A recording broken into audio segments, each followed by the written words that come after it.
In case you were trying to find that hole-in-one certificate during the last men's room performance, here's what you missed. But all things considered, when we see signatures like that, man, we have to investigate.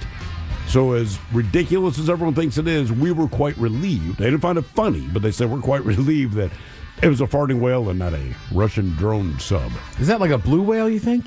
I don't know, man. I'm trying to like just because they're so big, and or again, a sperm whale, maybe. Remember the blue whales dive so deep, we don't really know what they're doing. So I don't know and that you pick up part of their fart. You think as deep as they dive, I don't even know if you would detect a blue whale fart. Then again, blue whales are so large that I feel like you could be 2,000 miles away farts, and you'd be like, who farted? That's what I'm thinking. It's just so big that you're like, look at that sound, look at the size of that. That's got to be a sub. it's a farting whale. Pardon. Do you think it's just like one big boom, or do you think it's like a ripple of bubbles? I don't know, but it's making me question what the Russians got going on. It's loud enough to hear. You think his buddy's like, you fart like a Russian sub, man. So that would be alarming too. Like, oh Christ, here it is. They're on our soil. Right. Like, no, dude, it's a whale fart. It's a whale, bro. It's a gassy whale. Chill out. It was louder than that. It was deeper than that. Yeah, it's not. Sounded like a diesel motor on a troll boat. 25 years ago, I stole an RV. I had beer in the cooler or in the refrigerator. I was not sober at the time I was driving. But my beer had emptied, so I threw it out the window. Went back to the refrigerator to grab another one. The road curved. I didn't have autopilot, so it did not. So you wait. You're not. driving the RV down the road that you stole. You run out of beer. Sir. You throw the can out the window. First of all, you stole the RV. Now you're littering. Now you walk back to the refrigerator while the RV is moving to grab another beer and then to walk back up and grab the wheel again. Am I understanding this correct? You are understanding this correct. I was not a smart man. Okay. I mean, okay, well, wait a minute. I like the style. There's not smart, and then there is I'm going to move a vehicle, but I'm physically going to walk and go get a beer while it's still dry. A horse. Yeah, there you go. You got it, man. You hit a horse? You hit a horse? Jesus. So the reason the first part of the story is so important is this horse had escaped a broken fence piece and was just chilling in the middle of the highway. Wow. I had just dropped off my best friend. Thank goodness, because this thing, I was going 60, like I told you. I should have been adjusting accordingly for, weather conditions. Are you on 5 or are you like in those backwoods in Stanwood? Backwards, 300 on the other side of the freeway. Okay. Oh, yeah, there's a lot of horses out there. He knows. Did this thing come into your windshield? So not only did it come in through my windshield, this is why I said that it's did the animal my friend before this go through your windshield? Not only did it. And I wasn't even there. But I feel like if I were, I may have taken that opportunity to do the same thing. The sweeping of said leg? Yeah, the sweeping of said leg. Trip him. So I just read the text. That's warning. Below that. Warning. Below that. Jesus Christ.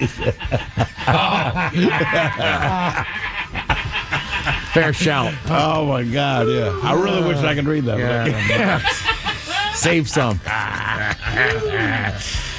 Story you talked about earlier, Steve. We go to Kentucky. And Come on. Stop.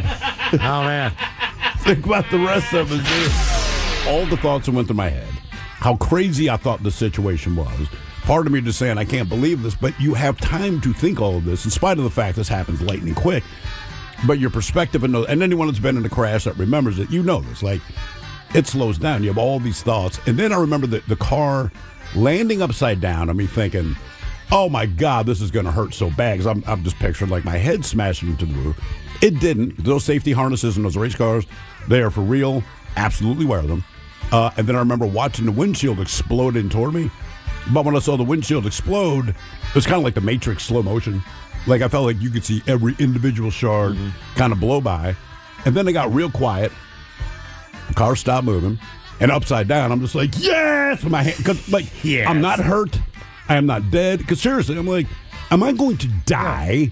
How bad is this going to? Am I actually here's the upside thing. down? Of course, I run over there, and I'm like, Jesus, Dad, what are you doing? He's like, Rubbin's racing. And I'm like, He maintains that. That's the movies. Right. I mean, I know they do it in NASCAR, but they're professional. They are professional They are drivers. professional drivers. Oh, yeah. He's a whiz. My dad had a buddy that worked for the DMV. All right. So I want to say they're about 18, 19 years old. So drinking age then was 17. Yeah. So they had no reason to get a fake ID. That was not in the cards. But they would get messed up and just go over and want to take goofy pictures of themselves doing stupid stuff like flipping off the camera, get a license made, or whatever the hell they did. One night they got high and drunk and decided that they were just going to give themselves ridiculous names. Okay. So one of the guys was like John Rockefeller or whatever. My dad picked Howard Johnson Jr. All right? So he had a legitimate driver's license that said Howard Johnson Jr. Now, he did it as a joke, but what he didn't realize was he always would keep it in his wallet. Like, if I get pulled over, I'm going to give him this one. Oh, yeah. That kind of thing. Then at one point in time, as he was... Why did he start going to Howard Johnson's? That's what happened. All right. He started to travel, and when he was traveling, he would go to a Howard Johnson's and go up to the desk, the front reception, and say, I called earlier, I'm Howard Johnson Jr., is my booth ready? Yeah. And they would go, oh, but the thing was, I think the first couple times, no one ever checked the ID. It wasn't like he went in and showed the ID. Just like, I'm Howard Johnson Jr., I called earlier, is the booth ready? He would do the same thing at the hotel. Right. Then he would show his ID at the hotel. He got free rooms. He got free food. He got free ice cream. There was no way. Free ice cream. Well, they had ice cream. Yeah. No. I know. We went there all the time when I was a kid. There was no way to check and validate this stuff. Yeah. Be advised, whooping cough is making a comeback. Oh, my God. Yay. I was in a bubble when I was a baby. I had that. Oh, yeah? Yeah. God. Patient zero. Yeah. How old were you? Do you remember? You probably don't remember. No, I was a baby. Okay. Because there's a famous picture of my mom and me meeting John Travolta? Sugar Ray Leonard. Oh. You didn't meet him. Technically. No, you're in the bubble. No. I guess they let me out of the bubble for meet an Sugar Ray hour. Leonard? Did they give him a little glove that he could stick in and shake your hand? Wait a minute. Then they gave Sugar Ray Leonard I whooping can cough. Time out. You're in a bubble. Nobody can be around you. Sugar Ray Leonard comes around. They take you out of the You're right. bubble. Let him out of the bubble. Here's a guy who's surely he's cleaner He's fine. than anybody in here. Here, Sugar Ray, take the kid in the plastic bubble. Who in the hell made that decision? I can find the picture. I believe you. I'm just saying, oh no, it's okay. You're right. It's Sugar Ray Leonard. Break the seal. Sugar Ray Leonard. A man who never gets cut or exchanges bodily fluids with any other human being. And now, the men's room legacy continues. Unfortunately, what you're about to hear is real. The members of this radio program are simply not that bright, or what some people would call educated. They are merely stupid. They're not trying to offend anyone on purpose. And all have played doctors on TV. You have been warned and are cordially invited to join the party. This is the men's room. Forget it, man, and get with the countdown. Get with the countdown. Shake this square world and blast off for Kicksville. The trippers, the grasshoppers, the hip ones, all gathered in secrecy and flying high as a kite. This is the men's room with Miles and Thrill. You know what they say, shake your radio more than 3 times, and you're playing with it. You're listening to the men's room. Away we go. Welcome to the 20th anniversary season, episode number 4,000. Away we go. Welcome to the 21st Amendment season, and episode number 4,448. Along with Steve the Thrill Hill, the Ted Smith, and Mike Hawk. Montgomery! And you, Hardman's Room. Okay. On tap today, your guess is as good as mine. Categories: the top 10 best car companies and winter destinations. We will play Profile This. Plus headlines, the men's room shot of the day, fun with listener emails, and everyone's favorite, TV Time with Tig. Click, clack. Dang it, John. All right, here we go. Florida teen is pulled over after driving 154 miles per hour on wet roads. Meanwhile, a woman argues with her boyfriend at a Taco Bell, and then seriously, she explodes. U.S. postal worker is tried to run over a 10-year-old boy. An escaped monkey finds a music store it wanted to destroy. And a woman wanted for arson tries to burn down a Walmart. That is all coming on today's very special episode of The Men's Room. And now, here's the question. Hola, bitches. Good day to you and yours. Happy New Year and all that stuff. All right, listen, my kids, they do not mind telling me that I'm old. And I get it. Look, they're young. And that said, there are things that actually make me feel old. They don't. But there's inexplicable aches and pains. My gray beard. In fact, when the kids look at an older picture, they're like, dude, your beard was black. I'm like, yes. And now it is gray. So, yeah, you get the aches and pains. You get the gray beard. But the one that gets me now, the occasional gray pubic hair. Mm-hmm. You get that? I do, man. I don't know why pubes go last, but like the beard turned gray, and then I look at my chest. There's like maybe 7 of them, but you can find them. And then last week I'm in the shower, and I'm like, "Is that the gray pubic hair?" And it was, and I plucked it like it matters. I'm sure. Well, for some reason, I'm like, "You gotta go. You can't be here, man. You can do it to the beard. You can do it to the chest. You can do it in the nostrils. Get away from my pubes." Yeah. So look, man. These things happen, but I'm not even talking about that kind of stuff to make you feel old. I'm talking about things like the end of MTV. MTV officially signed off forever on December 31st, but the reason it makes me feel old is because I also remember when MTV debuted 44 years ago. And the point is, I'm not saying I was alive when MTV started. I'm saying I'm old enough I remember when MTV started. And now it is gone. More about that later. But in the meantime, it is a new year, so everywhere you look, we're reminded of upcoming anniversaries. For example, the Xbox 360, that turns 20 years old this year. Kobe Bryant joined the Lakers 30 years ago. Think about that. His first game with the Lakers was 30 freaking years ago. Yes, he played forever, so it doesn't seem like that long. Mm-hmm. And then here's one for you. How old do you think the word meme is? Everyone throws it around. We know what a meme is. 10 years? Oh, it's much older than that, my friend. The word meme, along with a list of other words we have, 50 years old. Wow. 50 freaking years old. Yeah, so all that kind of stuff, it begins to make you feel a little bit old. And the truth is, the older you get, there's just certain things you can't do anymore. Like, I don't know, hang out at a club and not be the creepy guy. But it gets worse than that. But that's what we want to talk about today, right? Everyone's getting older, and if you're smart, you'll continue to do so, right? Maybe don't hold your beer. Maybe don't prove that thing you can do. And that's all we want to talk about today. It is the new year, so today we want to know, our question brought to you by our friends at Advanced Hair Restoration, what makes you feel old, and what can't you do anymore that you used to? To be a part of the big show, call 206-803-ROCK. Like the Men's Room on Facebook, follow us on X and Instagram at Men's Room Live. Send your emails to the Men's Room at KISW.com, and I'll watch the show live on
The debauchery rolls on. You're listening to The Men's Room with Miles and Thrill. 99.9 KISW. Oh, Pachols, away we go. Welcome to the 21st Amendment season, episode number 4,448.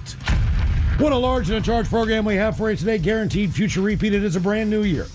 21 years on the air. Yes, indeed. At KISW in Seattle. We can now drink. That is crazy. We can finally drink our own beer. Man, Nice. Oh man, I've been waiting for this day. What a Yeah. deal. What a deal. Finally try that. The show is drinking age. Yeah. It's kind of weird. I told it to my children. Well, you just Wow. think somebody who was born Yeah. the first year we were on the air. This year they'll be able to drink. Man, that's a good point. Yeah, I mean, that that's- makes me feel old. I mean, that's Yeah. Right that's there. just- That's what we're talking about today, folks. Good God. We're talking about getting old. Your guess is as good as mine. Coming up, our categories: the top 10 best car companies and winter destinations. All right. So those are the cities that people want to travel to get a little sunshine. Nome, Alaska. And not on the list. St. Paul, Is there Minnesota. any cold weather cities on there because of like skiing and stuff, or is it all warm? No, it's all warm. Oh, okay. The best. Skiers are the only the best people who care about that. that are going to go Yeah. somewhere cold. Right. Right. Like otherwise, like if you're not a skier and they're like, "Hey man, we're going." Christ, we're going to go to Crystal. No. I was married to a skier. Yeah, that sucks. Doesn't it? It's miserable. Oh, yeah. I mean, not being married to her. I'm just talking about what her interests were. Right. In the wintertime, I don't. Look, it's already cold, right? And I get it. It's wintertime. But in Seattle, luxury, doesn't snow much. The last thing I want to do is leave this non-snowy area and to go somewhere. But you can drive that to there is snow. You can drive to it. I don't want to do that. I mean, traditionally, when I used to snowboard, this is the time of year when I'd actually start going. My son is going Friday. He's super excited. Because football is basically kind of almost. Yeah. There's playoffs, but there's no like regular season games. Oh, We're he's like, going on Friday. yeah, we Super go any excited. Sunday you want now. My wife took him and a couple of friends last Tuesday, I think it was. All right. Hey, can we go skiing? And he's like, "Do you want to go?" I said, "No, I don't know what you don't get about this." I said, "Because to ski, there must be snow. Your dad does not like snow." He's like, "Well, we're not like in the snow, man. We're having fun with it." I said, "Then have fun with it. I'm not You going." can also get up there and it starts raining. I've been in that situation before where things turn to ice. The wind's blowing. He said it got really icy by the end, and that's because when he got home, he sounded like an old man, right? He was just, I'm like, what happened, man? He said they got there early. It was snow. When more people got up there, like anything, everyone just keeps wearing it down. He goes, by the end, it was just solid ice. He was snowboarding, not skiing this time, and his edge clipped, and he just face planted. Oh, yeah. Into the ice, as he said. My thing was, I had Been there, I Ted? mean, well, just like as you get to as it gets warmer in the spring, you might get like slushy Slush, stuff. yeah. But when it's ice, it just sucks. And, Oh, yeah. you He know, pointed that out. See, I had LASIK in the late 90s. All right. But my eyes continued to deteriorate over time. Mm-hmm. So, my vision is not great. But because of that LASIK, I cannot wear contacts. If I were to accidentally Why not? fall asleep in them, because they cut the front of my eye, I just have a flap in front of my eye. So it can move around. Old flappy eyes. Yeah. So if Flappy eyes, if Montgomery. you leave the contacts in, they dry out. You go pull. You're just going to pull the front of your eye off. Oh, Jesus Christ. wow. So okay. yeah, okay. So I wear glasses. Yeah. So you need these big ass goggles that surround your glasses. Now maybe the goggles don't fog, but the glasses do. They still do, yeah. So you're in there, man, and you're trapped. You feel like a goldfish. You know what I mean? Like you're looking around, like help me, Yeah. help me, Lord, get me out of here. But you can't see. So for me, it's even more miserable. I just don't like being cold. That's all. And I don't ski well enough to stay upright the whole time. She's not going to fall in the snow. And I know, I'm just bitching. First world problem. But guess what? That's my first world problem. I don't like snow. I really don't. Yeah. I never have. I just, Right. I mean, if you don't like snow, it's not fun. Well, there's a guy that lives in my neighborhood, right? All right. And I put my skis out for trash one time because I was like, I'm never doing this again, because I don't want to get hurt too. And I put the poles out, and he was sitting on the sidewalk one day, and I see my poles. And I'm like, all right, he got my poles. You know what I mean? He's probably he walking. can move to Edmonds now. Yes, exactly. He can walk up all those hills. So the top 10 best winter vacation destinations, and excuse me, the 10 car brands that are the tops, and the ones that are at the bottom. You can go for those too. If you've ever had a beater or a car that didn't run real well, you know those brands. So that's coming up with your guess is as good as mine. And as we said, as we embark on season number 21 here in the men's room, going to talk about getting older and some of the things that, maybe seemed normal at the time when you were doing them, and they're completely gone now as far as your life goes. Yeah. I flew out of town over the break, and I just didn't have a book with me. I forgot to bring the damn thing. So I go to the bookstore, and I get a couple of magazines. I cannot tell you how much enjoyment I had reading a magazine. Oh, yeah.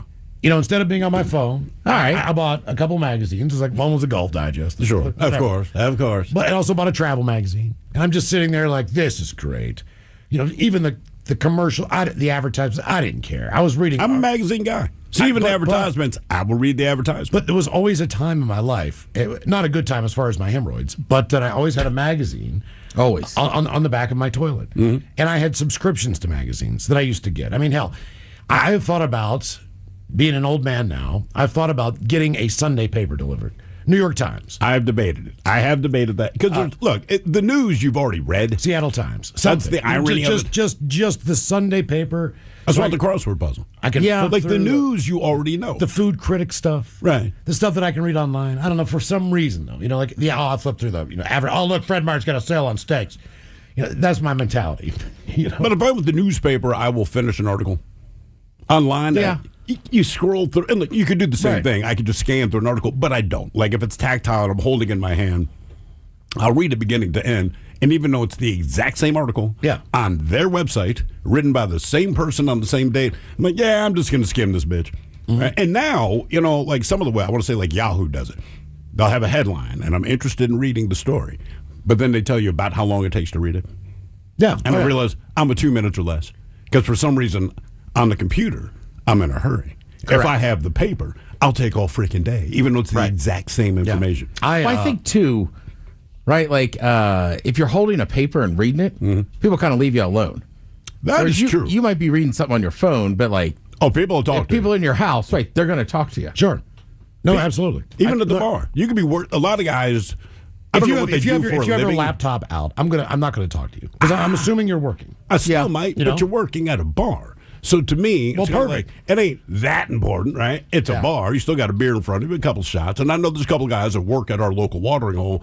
I don't care. I'll still talk to them. And if I roll into working, half the time, they'll stop working to start talking to me. But you're right. If someone's holding a paper, which I've seen on occasion at the watering hole, everyone leaves them alone. Yeah. We lost a penny last year, right?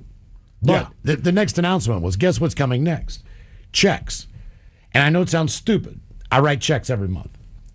I'm still in that mode where I used to, and my wife made fun of me. Well, and there's no one she's there to make taking fun it of me, over. so I don't care. Well, no, she does it all online, and it's fine, and I get it. But I'm like, look, I would sit down one day, it took a couple of hours, I'd write out all my checks for all my bills. I'm like, none of my bills were ever late after a certain point in my life. None of my bills ever late. It's always paid on time. I'm paying attention, and I don't worry about identity theft. We've been hacked probably 3 times. No real detrimental stuff came as a result of it. But I'm like, we only got hacked because it's on the freaking computer. Yeah. That's why. Yeah. Right? Like, this is the problem. When I wrote a check, it didn't have, yes, you could go through the mail and steal a check if you wanted to. And if your name was, I don't know, Puget Sound Energy, then you could go ahead and cash it. But assuming that it's not, it didn't matter. MTV's gone. That's one of the reasons that we asked the question today. Viewers tuning in to MTV's old school music channels on New Year's Eve saw more than a countdown. They saw the format quietly sign off as MTV pulled the plug on its remaining music-only channel on December 31st, and that ended decades of round-the-clock video programming in multiple countries. In the UK, MTV Music, MTV 80s, MTV 90s, Club MTV, and MTV Live all went dark. MTV Music bowed out with Video Killed the Radio Star by the... Oh, crap. Hang on. Video killed the radio star. Which was the first clip ever played. God, it's a When they terrible launched song, in too. 1981. The Shins? The Buggles. The Buggles. All right. The I know it was somebody. Yeah. Other channels chose different final songs, with MTV 90s calling it a day with The Spice Girls Goodbye. Yeah, really. They ended with. And to be honest with you, I did not know that there was still that many channels that MTV operated. I knew they had a few, but to me, there was MTV, and then I think they had something to do with VH1 back in the day, maybe. Yeah. And as I got older, VH1 started leaning a little more on me, you know what I'm saying? But I did not know But they had that many videos different are ones. very entertaining. They really are. I was at a bar after a But round what's of golf. the most recent video you've seen? Well, this is what I'm going to tell you. I was at the Beach Tavern in Tacoma. Manny puts a video channel on, which also plays music within the establishment. I don't know what channel this is, but they were doing just basically hair metal videos. Now, those are entertaining, but videos have changed now. But you forget how cheesy they are. Like, Yes. do you remember the song Poison by Alice Cooper? Yes. Maybe the cheesiest video I've ever seen. I was mesmerized. at just how bad this was, but still entertaining at the same time. Just listening to the tune, not a bad song. Not his most popular, but the video is freaking gold. And the thing that made those videos better is that they didn't realize how absurd they were. Yeah. My buddy, once a year, we will sit down and we go through all these 80 videos. And it could be Prince, it could be Aha, it could be the hair metal stuff. Well, some it of them are pretty matter. good. Some of them are really, really bad. I mean, you can only most of them were you bad. can only have so many ideas. Even Thriller, right? For all the love it gets, and it changed what making a video was all about. We watched that probably in October. And it's awful. And I understand. What do you mean it's awful? It's awful. It's a terrible video. It is so stupid. But I do remember at the time, this was groundbreaking. But it's awful. It is so dumb. It is such a stupid video. But none of the videos we saw did we say, man, that was a good video. Most of them were very comedic. And it made it funnier because I'm like, none of them thought that what they were doing at this moment was funny. They were being dead serious, and I do not know why. What was it? Autograph? Turn up the radio? That's just absolutely horrible as well. They still make videos. Right. They're just not like a cable channel. You can find them on YouTube and stuff. Yeah, like sure. Stapleton right now has a great video out with like Josh Brolin's in it and this and that for Whitehorse. And I'm like, this is like a movie.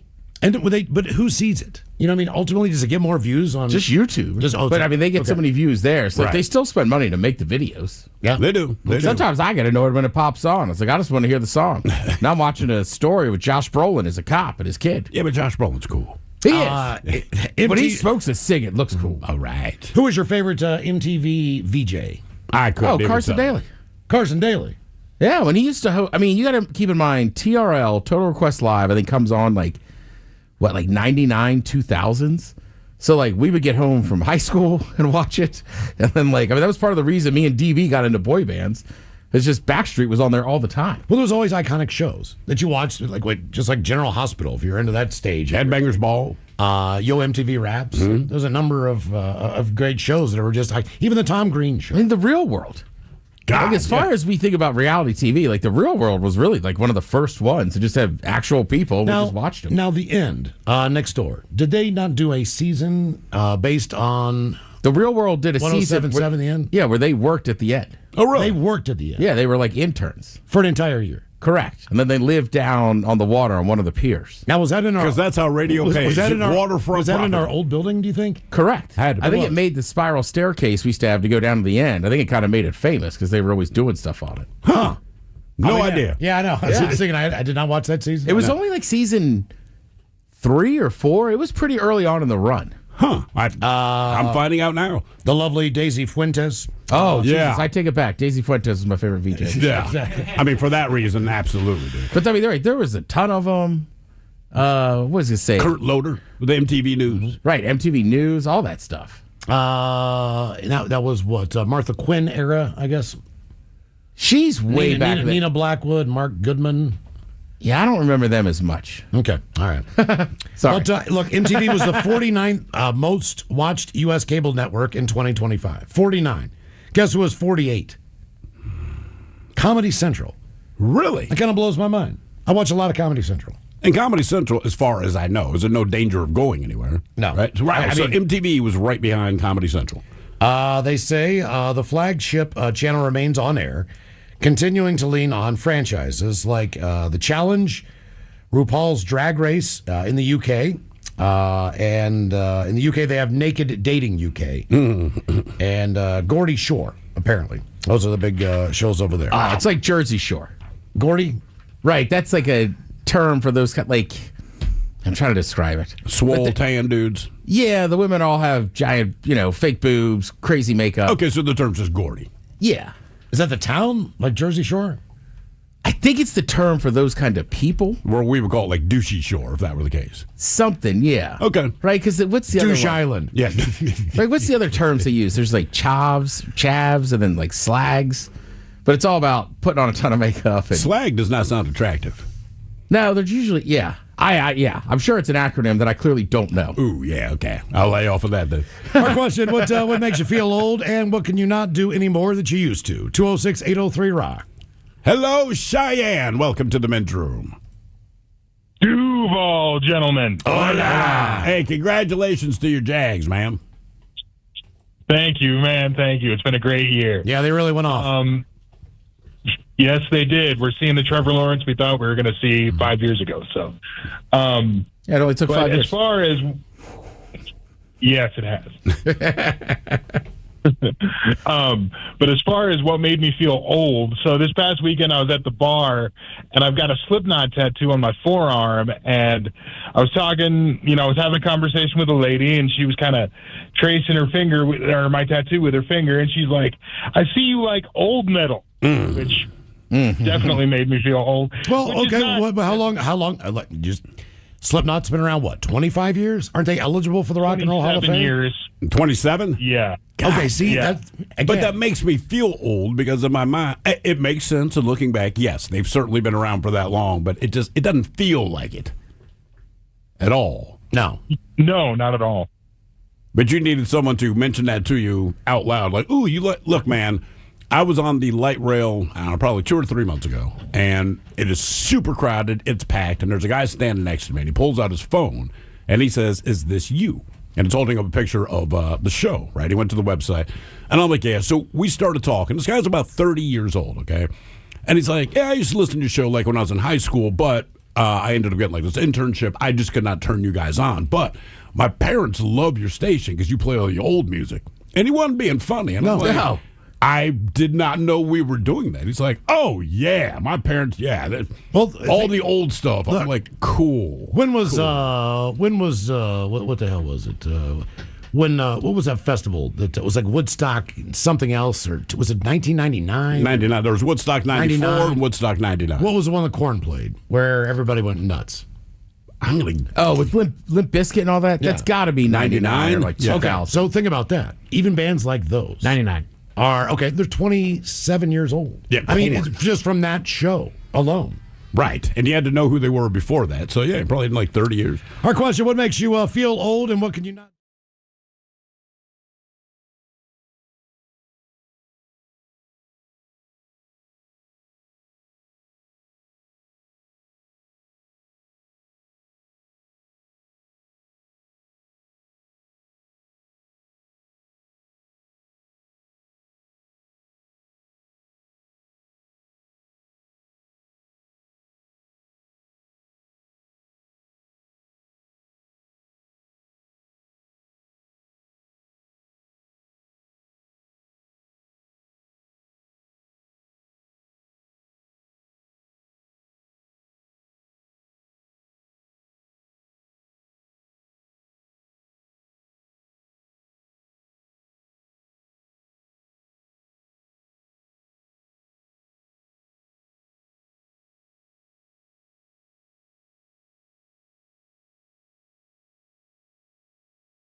on Seattle.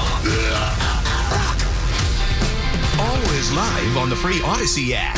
From the Pinky's Plumbing Studio, you're in the men's room. Text the guys at 206-803-ROCK. Our question, what makes you feel old, and what can you not do anymore that you used to? 206-803-ROCK. I've got one that I've been having a problem with for the last probably 2 years. The porn tab that you pick now? No, the fact that I cannot sleep through the night. Really? Oh, No. really? Yeah. Like I get get up to pee? No, I just get up like 3 or 4 times in the middle of the night. 4 o'clock in the morning, I'm like looking at my clock, going like, well, it's 4 o'clock. No point in getting up. I want to try to go back to sleep, but that seems like it takes an hour. Is that an old person thing? I don't know. It's just something that's happening. How's the CPAP world? Great. I got a good night of sleep last night, actually. Did you? Very See, happy. there you go. So Now, does that make you feel old? yeah, that you got a CPAP. It does, but honestly, it's so much better. I don't care. Okay, fair enough. Is it is it one that goes over your nose and your mouth? No, it's just got like 2 prongs. All right. So it's like it straps to the back of your head, but it's not a full mask, but the 2 just go up your nose. Kind of sit there. So how does it hook up to your face? Because it's still got a strap, right? Oh, okay. So the All 2 right, go in gotcha. there. Gotcha. So you just wrap it around your head. Yeah. Sometimes I just forget though, and when I first put it on, and I'll like breathe through my mouth, and it's like that's not how it works. No, Did it's you not at all. if you woken up when it was not in the right place? Yeah. Sometimes if I roll, like the funny thing is I don't roll around nearly as much, All right. and then sometimes just the way you turn or whatever, it'll like come undone, but you can kind of tell. That's what I remember. But I had a full face mask. when I had Correct. mine. It sounds like people much prefer this newer version with the I 2 would prongs think so, man. Yeah. over the full face mask. Not only that, man, but you have to take it with you on a plane and all these things. It's just like you're carrying around this box. You always get pulled aside with it.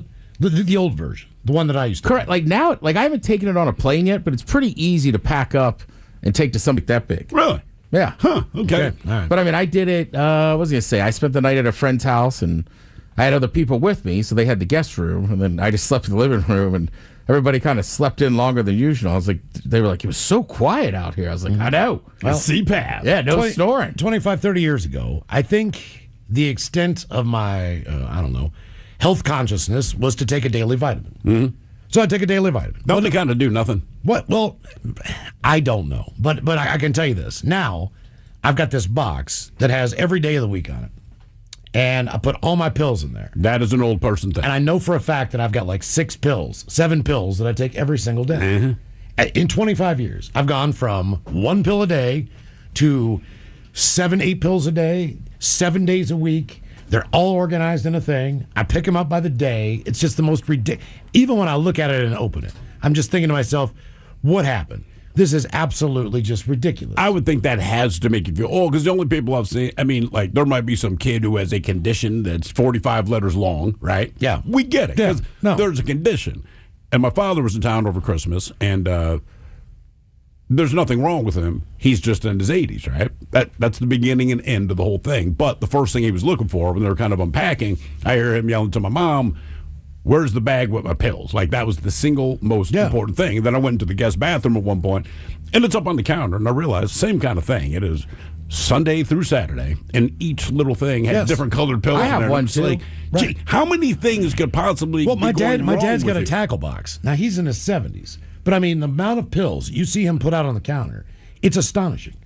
So I'm wondering, is that the end of the road? Like when you're, I mean, I think it depends on what your health was leading up to it too. I think it's inevitable as you get older, you'll probably have some prescription. I mean, I get that. I can't believe just the volume, the sheer number, like per day. well, Like, these aren't even all God, prescription can't- pills. I take Right. a probiotic. Why? I don't know. Right, some of 'Cause them they are say vitamins. it's for your gut health or whatever. Sure. I So just can't take get one. over how the old people, like my dad, man, he had so many he was on, and he would just throw them all in his hand, and Yeah, all just one thing. yeah, well, I got to break them in half so I can swallow one. That's because you got a teeny tiny throat. I'm just like, teeny tiny how are these throat people guy. doing this? Yes. Our question: what makes you feel old, and what could you not do anymore that you used to? 206-803 I rock. take my mom, right? She was in town. She's 81. You know, she's not doing just a couple issues, but like, she's always choking on food. She's been choking on foods for a year. Well, she can take these giant horse pills like it's nothing. But you can take the pill. She didn't choke this time. Now. Okay. She got up one morning before. It's kind of like having like a child around a little bit. She has a little, early onset. I got up one morning and she's already like, I'm like, what are you eating? Well, I'm having a piece of candy. I said, well, you got to put your dentures in. Oh no. Oh, But man. just habitually, she just got up and saw it and said, oh, just do it. And I'm just like, So she's just gumming it? Yeah, but you can't gum a little Hershey miniature. Wow. I know. I don't know why the idea of that just bugs me so much. Yeah. I was waiting for it to melt. I think it's tough to when you get older that you see how if your parents are and you're lucky enough your parents are still around, if you just see their condition and how they're doing. I mean, for the most part, my mom is very healthy. My dad, he's healthy, but it's just crazy because I know them being these younger people. Yeah, healthier. Yeah. That's So, all. when my uncle first met my daughter, he said, "Oh my God, she looks like your mom." But probably the last time my uncle has seen my mom was when she was 25 years old. Okay. So she sees my daughter, who's 25 years old, and looks at her and goes, "That looks exactly like your mom used to look." And I was like, that is the weirdest thing. That's a little weird. That was, and I've heard it from 4 or 5 people who knew my mom when she was that age. Like, you know how much your daughter Ava looks like your mother? And I'm like, I don't know how that happened. But apparently she does. But that's the weirdest thing ever. What makes you feel old, and what can you not do anymore that you used to? 206-803-ROCK. By the way, I'm just looking through the different people coming in with all the different pills people take, vitamins, heartburn pills, statins, etc. Is this basically old person trail mix? Okay, Instead, like you said, there's like 9 different things in your hand, and the only other thing I can think of where you have completely different ingredients, but I still put it in my mouth at one time, is trail mix. Okay. Do you take a vitamin D? No. See, I've been told you need to take a vitamin D here, like 2,000, whatever it is. I know. Because you're supposed to make you feel better. Does it make me feel better? I have no idea. Why don't you stop taking it and see how you feel? I take an omega-3 for my cholesterol. Then I take another pill called Crustor or something like that. And that's supposed to hopefully thin my veins out so I don't have a heart attack. Right. So I take a blood pressure pill, and then the main one, well, blood pressure pill is good because it keeps you alive. But Sure. That allopurinol, man. What is that now? It's a preventive pill for gout. Oh, yeah. Okay. Have you had gout since you started taking it? I did have it once. But did you earn it? Were you eating like No, seafood? it was not fun at all. Oh, really? It was completely stress induced. Okay. It literally was during a month where I was like not drinking. There was no alcohol. There was no fun meal. got Just gout the amount anyway. of stress I was under with something else going on. Right. I was just like, how do I have gout? Because our old buddy VD was even like, I thought you weren't drinking this month, or watch what you're eating. I was like, I was. I don't know how I got it. And he's like, you've been really stressed out. I was like, that's probably it. So you can still override it. God. But I mean, now, look, I had crab cakes and steak for dinner one night last week. Well, I feel like I'm entering the salad years, which I know you never will. No. But to me, it's just like, I got to eat a salad. Why is that? Oh, here's another old man thing that I did this time. I went to a steakhouse to meet a friend for lunch, and I was like, you know what sounds good? Soup and a salad. That's all you got? Yep. Dude, So we went come for on. lunch. I know. It wasn't a girl, was it? Because you said you would never eat soup on a date. No. It was a buddy. All right. But What kind of soup was it? actually, it was a steelhead chowder. It was quite delicious. Ooh, that sounds And great. salad. Yes. I shouldn't look at you like that, but I don't know, man. You went to a Come on. steakhouse that and got even- soup and salad? I did. And especially because you volunteered. It's one thing if the doctor says, hey, eat soup and salad. You're going, fine. But to say, you know what sounds good? At a steakhouse, and you went with that. Correct. That's the worst thing, is I was legit excited. And they brought the wrong soup, and I was like, it's the wrong soup. She was like, oh, all right. But it was delicious. Sure. I believe I you. hate that I'm excited about it now. Would you go back and order the same thing? Oh, 100%. Okay. Old man. What makes you feel old, and what can you not do anymore that you used to? 206-803-ROCK. Hello, Kurt. Welcome to the men's room. Hello. Hola. Orale, pendejos. So, Kurt, what makes you feel old, or what can you not do anymore? You guys make me feel old. Cool. How so? Well, it's complicated, but you guys are talking about things that make you feel old, and we're all getting older. Well, yeah. But usually there's something like my first tip off was when I looked at the Playboy Playmate and realized at that point she's like 10 years younger than me, right? So it's Also the fact that you can't even pick up a Playboy now. or the NFL Yeah, draft where I say this kid, and I mean it now, this kid shows promise. See, now that pisses me off. What, NFL? No, the fact that Playboy doesn't exist. Oh, I know. I mean, look, if there was one magazine, I swear to God, that I would, and you say, yes, of course, there are beautiful women in there. But I seriously used to read those things front to back. I would too, but that's not why I bought them. The almost- problem was people said I buy it for the articles. I'm like, no, You do not. You buy them for the breast. It turns out there are some very good articles in there. Yeah. Playboy Advisor was one of my favorite things to read. Sure. Every single time. I mean, that was almost the first thing I did when I got a Playboy, was read the Playboy Advisor. Look, they did have good articles, but I'm with Thrill. Yeah. That's not why you bought. Right, where the draw. Yeah. Yeah. What makes you feel old, and what can you not do anymore that you used to? 206-803-ROCK. So did Kurt have a point with that? I'm not sure. Other than just bringing, I mean, look, if you're going to take the time to think about the things that make you feel old, you're going to feel older. It's inevitable. Yeah, I mean, there's no question about it. My kid would be like, my God, PlayStation 1 came out when? So, yes, he would feel old in that respect.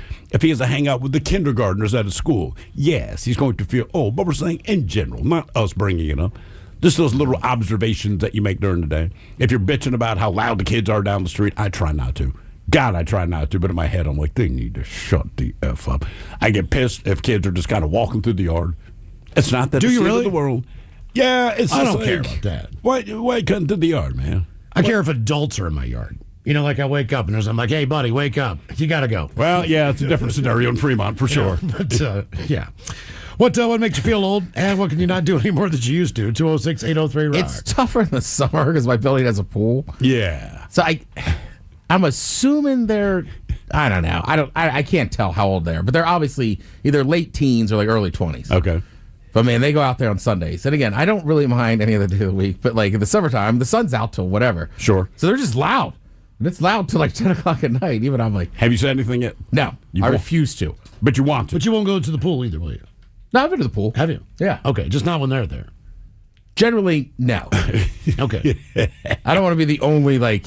Well, it's weird. It's weird, man, because, yeah. you know, I stayed at a hotel that had a pool, so I got into it. Mm-hmm. It's me and 10 kids. Oh, yeah, always. And there's not one other adult that is in the pool for any reason whatsoever. Now, if you look over to the hot tub, there are a couple of adults in the hot tub. Sure. But it was just me and a bunch of kids in the pool. But I feel like adults line the pool, so they will be in chairs. They're just not in the water. The only people in the water are always the kids. What makes you feel old, and what can you not do anymore that you used to? 206-803-ROCK. Wow, it's the worst one, and it's awesome. But McMinimans, right, up in Bothell, that was at the Anderson School? Think so. So that's an old school that has a heated pool. So it's like enclosed, but there's still like weather or like wind that comes through. Yeah. So it's super nice and everything. But I think if you live in that area, like if you live in that city, you're allowed to just go over there and swim. Okay. So me and my buddy were like, let's stay there for the night. But same thing. We went down, we got in that pool, and we're just sitting in like one corner of the pool. So I was like, we're the only two grown-ups in here. So we sat in the pool for maybe 10 or 15, and they were like, let's go up to the tiki bar. Uh-huh. That's what happens. Well, was it like Wild Waves or Great Wolf Lodge, whatever? My wife. Well, you're going to expect that. You're going to expect mayhem. Well, no, my wife and a friend, they took all the kids over there, and the kids are like, do you want to go? And I was like, absolutely not. Then my wife kind of pleaded, like, come on, man, just come with us. I'm like, no. And just because I'm an old man now, I'm not dealing with all those kids. Not my kids. I'm not worried about my kids. I'm not dealing with everyone else. When my kids came back from that place, man, I opened up their luggage, and it smelled like someone just took Clorox bleach. Oh, yeah. And poured it all in the bag. You know why? Because kids. I mean, I almost like had an ammonia reaction when I opened it up to do the laundry. What makes you feel old, and what can you not do anymore that you used to? 206-803-ROCK. Hello, Tony. Welcome to the men's room. Hello. Hey, Hola. this is me. Hey, Hola. Tony, how are you? Hey. Jesus, it's you. I'm here. Yes. Okay, you hear me? Yes, we got you, man. Yeah, we got you, Tony. Go ahead. Okay. Hey, I've been listening to you guys since the beginning. Well, thank you. Okay, for all 20 years. Okay, you got me through a lot of stuff. Anyway, I don't really have a story, but I got some really good info for you guys. All right. What do you got? All right. What for Miles? It's the reason I'm 70. Okay, and I'm mountain bike, and I'm still just as healthy, and everything works perfectly on me. Okay, I'm 71. I'm 71 actually. Okay, so Miles, the reason you're waking up in the middle of the night is because you're dehydrated, and drinking 8 gallons of water a day is not called hydration. 8 gallons of water a day? It doesn't matter or 8 glasses. I'm just saying. Okay. You know, Okay. That's a tall order. Drink. All right. You don't have to drink that much water. Okay, it's the electrolytes. Okay, and it's not the electrolytes like Gatorades and all these brand stuff. Okay, it's you got to get a proper electrolyte mix that has them in the right ratios: magnesium, zinc, potassium, all that stuff. It's got to be in the right, correct ratios, or your body won't absorb them properly, okay? Yeah, that's already a sign of getting old. Well, part of my reason is because I take this pill called Crestor, so I'm not really supposed to Crestor. I'm not really supposed to have anything with metals in them. So, like, I should not be taking magnesium, zinc, any of these things. Okay. See, the main reason is magnesium. That's the biggest one, the most important one. If you can't take magnesium, then you can't fix your problem. You're just stuck. And I call that reaching the tipping point, where you didn't take care of your body enough to where now we can't fix your body because you've already, like you said, you already got on these pills and stuff.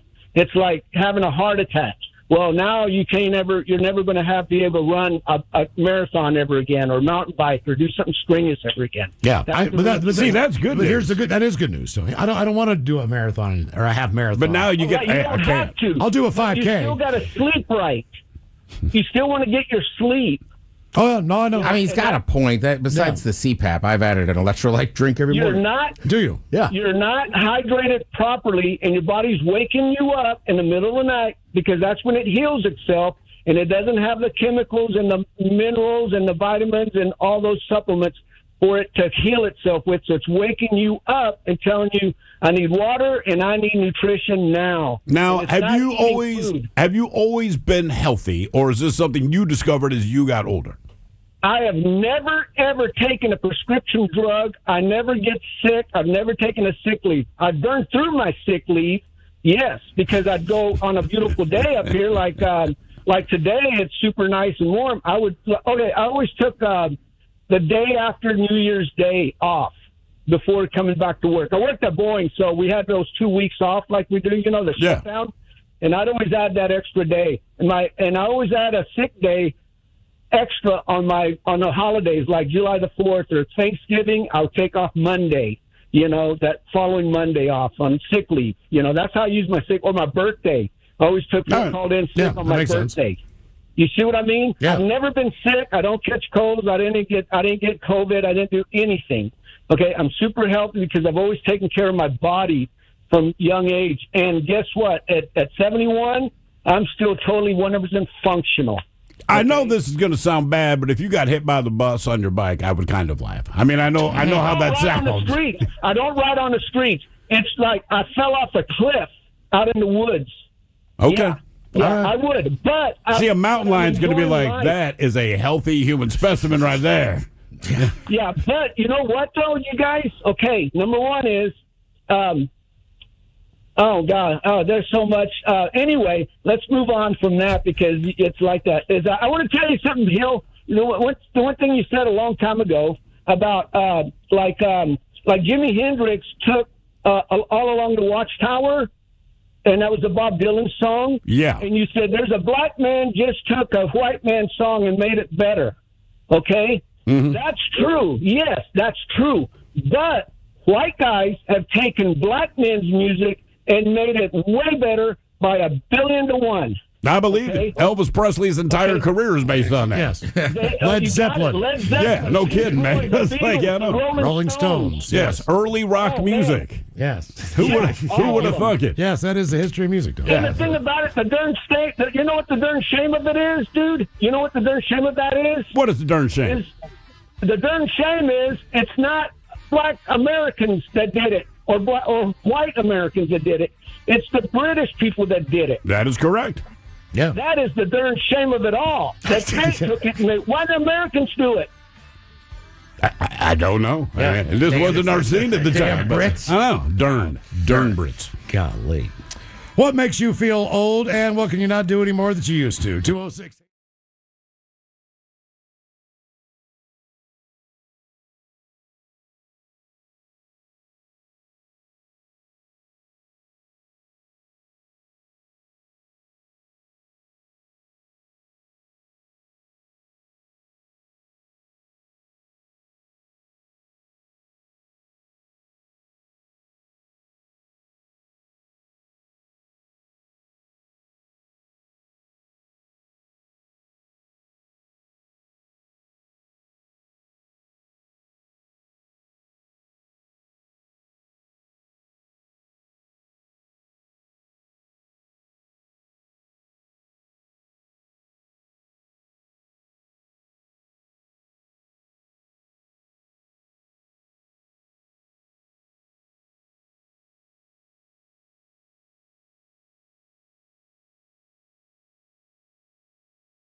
99.9 KISW. The shenanigans continue. This is the Men's Room with Miles and Thrill. Our question, what makes you feel old, and what can you not do anymore that you used to? 206-803-ROCK. Hello, Sean. Welcome to the Men's Room. Hola. Hola. How's it going, boys? Doing great, Sean. Hey, I was really hoping that I wasn't going to have to follow up that last guy because that sounded like a caller out of like Grand Theft Auto. I don't know if I can live up to his content. Please don't. But yeah, my music choice. You know, there's kids nowadays that they don't even know who Pantera is. Well, I mean, 27, 8 years ago. When did they stop? Your Pantera? Yeah. Oh, Dimebag? Well, it doesn't really. I mean, Pantera, he died in 2004. Okay. All right, so 21 years ago, right? Which, that's already crazy, right? Because to me, it does not seem that long. To me, it's not so much the music choice, right? It's that I know my kids are not necessarily going to like what I like. They like some of the stuff, not most of it. I get it. To me, it's when they bring up an artist, and I have absolutely no idea even who it is. I mean, at least when I was younger, I could say, you know, I don't like this person, but I do know the music. That's another thing, too. Even, you know, a lot of these kids nowadays, they listen to rap, obviously. I think rap is one of, like, the top genres nowadays. Country and rap pretty much on it, yeah. Who the hell are these guys? You don't listen to Pooh Shiesty? He just got out of jail. Bring up a little this, a little that, and, like... There's a lot of lils. Like, There is. And it's just like, I don't even know what you guys are talking about. And I'm only 34. Well, you know what? I do. That's about the age where you kind of disassociate with whatever's getting. You have to be like Taylor Swift popular or Chappell Roan popular. Then I go, yes, I am aware of who those people are because you cannot escape them. But assuming you stay within your genre, so to speak, I have no freaking idea who you are. Look, there's a lot of new rock bands. I couldn't even tell you who they are. You know, someone will say the name like never heard of them. They're like, dude, they're the biggest current rock band. I like that Dua there Lipa. is. She's probably been around a decade. Yeah. You know what I mean? Like, honestly. Yeah. Time just goes by But fast. then I feel like I bring up names like that, and it's like my kids look at me like, what? Oh, how old are your What are you kids? talking about? And I'm like, haven't these people been popular for at least like 5 years? And they're like, no. Like, to you? And it's just, I guess. I don't, like I said, call me classic, I guess. But, like, you know, even I bring these people up to my kids, and I think that they're into these artists and listen to this type of music, and they're just looking at me like, oh, no, that was in, like, 2024. And I'm like, are we moving on? Yes, you are. Quickly nowadays? Yeah. That's the generation you're in. I mean, were we different, though? We would stick with artists. But we always stick with artists, all right? So you can say, like, I like Metallica. Cool. But when Injustice for All came out, you were kind of done with Master of Puppets. Well, you know, just 'cause it was the album before. It doesn't mean you stop listening to it, but, like, you always just kind of move with where your band is. When you're a kid. And then your band stops putting out albums, and that's when you're officially You always old, want to be in my the opinion. first person out of your friend group to discover something. Oh, absolutely. I don't know Sure. why that is, you know, but it is. Like, if you check this out, oh, man, you know what you're missing. Like that. Because it feels good to introduce something and you know your everybody friends will had like. their own band that they kind of stuck with. That Sure. They might be not the most popular, but pretty good band. But either way, not like, you know, the biggest band in the world. But you still kind of stuck within that genre. And for you, it was like Faith No More. Yeah, love Faith So No you More. like Faith No More. I liked Fishbone at the time. All these little bands that really didn't exactly get huge. But then sometimes you don't expect a band to get huge because they're so off the wall. The Chili Peppers, to me, would be the best example. You listen to the first couple albums, you would not know it's the same band, other than the fact that Anthony Kiedis still has no range when he sings. But generally speaking, that means they can go on forever. But they went everywhere. They did whatever they wanted to do. And then when Under the Bridge came out, they figured out, hey, if we want to make money, let's kind of stick in this thing. And look, credit to them. They're still around, but like my memories of discovering Red Hot Chili Peppers was Uplift Mofo Party Plan. I think it was their second album, and like that, it's nothing. Well, I like saw what him. they I do saw him now. at CenturyLink. I think. All right. I was telling my buddy, I was like, yeah, I saw these guys in an Italian restaurant in Morgantown, where I grew up. Now, this was the thing about this place. It was also a wedding venue. Okay, so they had like a riser stage for where you would stand, you know, where the minister would stand. Yeah. You know, where the best men and all those people would be up there. But they had like that lattice thing in the back. Yeah. The little thing that you walk under. Yeah. And fake plants. big, fake, palm trees on the side. So that kind of had that. It was AstroTurf on the top. And they played on that. They played on that. Yeah. Just thinking about that back, because it looks like you're going to get married there. Sure. And it's like, it's a gaudy Italian restaurant with columns and all this crap, you know what I mean? It's kind of like Vito's. But you never predicted. The first time I saw them, they were supposed to play at a club in Baltimore. It did not. It was supposed to be their grand opening night. It did not pass fire code, so they moved the show 3 blocks away, but the same general area. But I remember watching these guys. They're lugging their crap down the street, and you weren't super excited. You're kind of like, oh man, there's the band. And again, this is Flea, this is Keith. All these guys are icons now, but you just saw them and they're dragging their crap down because they found out when we did that the show changed venues. Starts 2 hours late. Little teeny tiny stage, it was not as ugly as what you're describing, but it was small ass stage. They did their thing. I'm like, that was really cool. If you would ask me or if they were going to be one of the biggest bands in the world, 30 years on, I'd be like, no. People don't like this. I like this, but apparently what I like is weird. And guess what? They're huge. It's also sometimes bands or singers or rappers just have a couple really big songs, and you think they're going places. I always talk about, right? With Guns N' Roses. What? They're going to be around forever. For me, it was Kanye, right? I saw him at a concert at the 930 Club in D.C. He was not even the headliner. But, when you saw him perform and he, was going through all the songs he had produced, you're like, oh, this guy might be something. Now, to this day, everybody knows Kanye West, obviously. For various reasons. Right, but his music, those first 3 albums, to me, are great albums. They stand the test of time. And he became a massive artist. I met Joe Camel in the parking lot of Madame Mall. That's right. Oh, Jay-Z. Yeah. Hard Knock Life, I think, was the album he came out with. Oh, what a terrible. It is wild, man. It's just, and he invited you in. Yes. Right? Yes. He's like, my buddy was with me. He was like, hey, man, are you guys here to see Jay-Z? My buddy's like, hey, Jay-Z here? He's here? Then he steps out of the limo. And he's like, wow. And he gets all excited. Did you know who he was at the time? Hell no. And he's like, oh, come on, man. I can do a record signing. It was at Records 2. Record and tape traders? No, Records 2. It was basically it was a mixtape store. Yeah. In Madonna Mall. And there was a line. It was down the freaking down the corridor of the mall. And we walked in. And he's like, no, you guys come in with me. And so they raise up the metal grate thing, you know what I mean? And let us all in. And I hear one guy in line go, white dude, see that guy? He's the manager. Yeah. I turn around like, I'm not the manager. Yeah, right. I don't know this man is. I don't know anybody here. Just let my ass in. What makes you feel old, and what can you not do anymore that you used to? 206-803-ROCK. Hey, look, let's be honest. Even given coming off our Christmas show, when we first met Shinedown, you knew that he could sing. Yeah, but you didn't know they. I didn't know they'd be that massive. No, not at all, man. Look at him now. Yeah. Hello, Jeremy. Welcome to the men's room. How are we doing, fellas? Oh, yeah. Doing great, man. So recently, I had to vet new recruits into my a motorcycle association that I'm in, and part of it is asking certain questions and whatnot, and getting to their age. I vetted this kid who's 21 years old, and I wanted to cry. Well, just based on his age. Yeah. Because my youngest kid is 23. Oh, damn. So that'll do it. I've gotten to that point where it's gross. Is that typical? I mean, what was a typical age for somebody to join?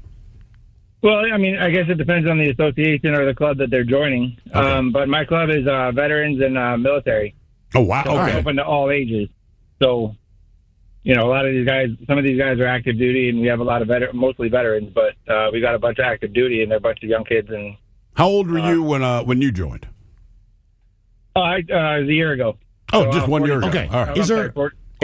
Is there a motorcycle requirement, so to speak, as far as CCs, brand of bike? Is there or brand? No, man, you can't get in here with that thing. Yeah, we can. It's on our webpage. What's that? No. Miles is asking, do you guys have requirements? It's got to be this kind of bike or so many CCs or. You can't be riding with us on your my Zuma, my 125, my Yamaha. You don't want me riding with you, right? Not really, no. Yes, that's what I'm saying. Is it because it's embarrassing? Does it? Yeah, that's what I'm saying. Would it take you guys, you're cruising down the street, you're looking cool, we're on the highway now, I got my family, I'm in a minivan, but my kids are in the back this is the coolest thing I've ever seen, Dad, and you guys are roaring by, and then there's Miles on his 125cc. Does it just make the rest of you look bad? What if I'm a black belt? You know what I mean? I was a Navy SEAL, but But I got a Yamaha 125 Zoom. I'm a badass. I'm a killing machine. There's nobody who can take me out. But No, it's not about the actual type of the brand. It's not Harley only or anything like that. We allow like metric bikes and whatever. We've got a guy with a Goldwing. We call him like the Tesla bike type of deal. right. okay. Okay. Well, what do you ride? But the CC requirement is 600 or more because we would like you guys to keep up.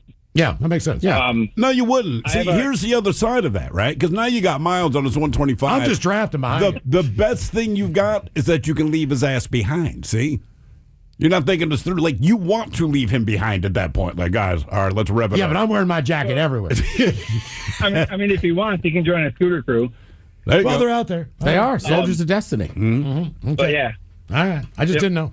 You never know. How far did the Soldiers of Destiny? Did they go across the country? Is that what they did? It was a couple So a years ago. few of them did it right. That's what is that, like a Cannonball Run or whatever? All right. So they started in Jacksonville and rode their scooters.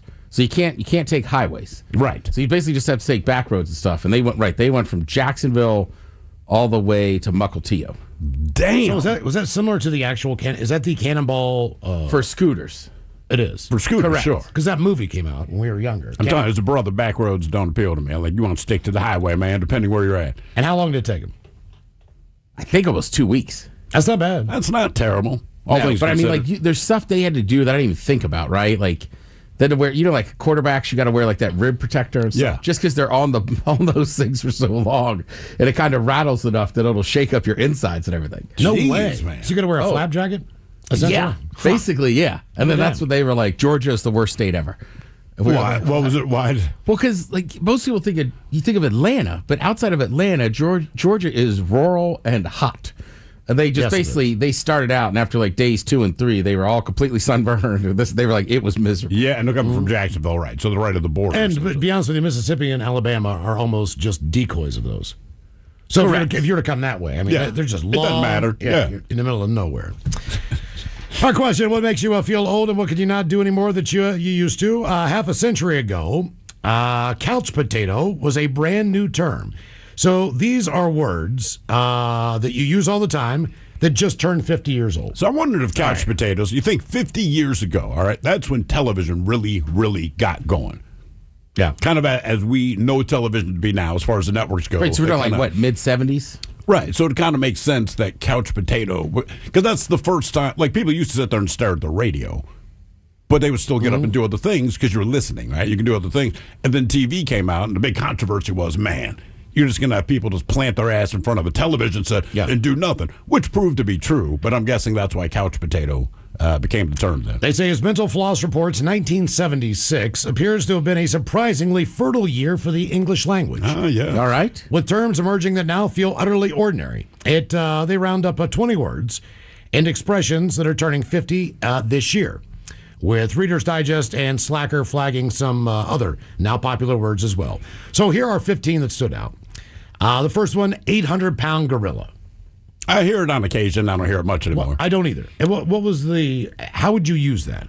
You're in a situation you don't want to be in, but there's not much you can do about it. So the boss, we know the boss is going to be mad at us. We don't necessarily know what it's going to be about. The boss at that point is the 800-pound gorilla in the room. The idea being that an 800-pound gorilla can do whatever the F it wants. And you might get the ramifications of that. But you don't feel that it's going to be positive. Okay. Yeah.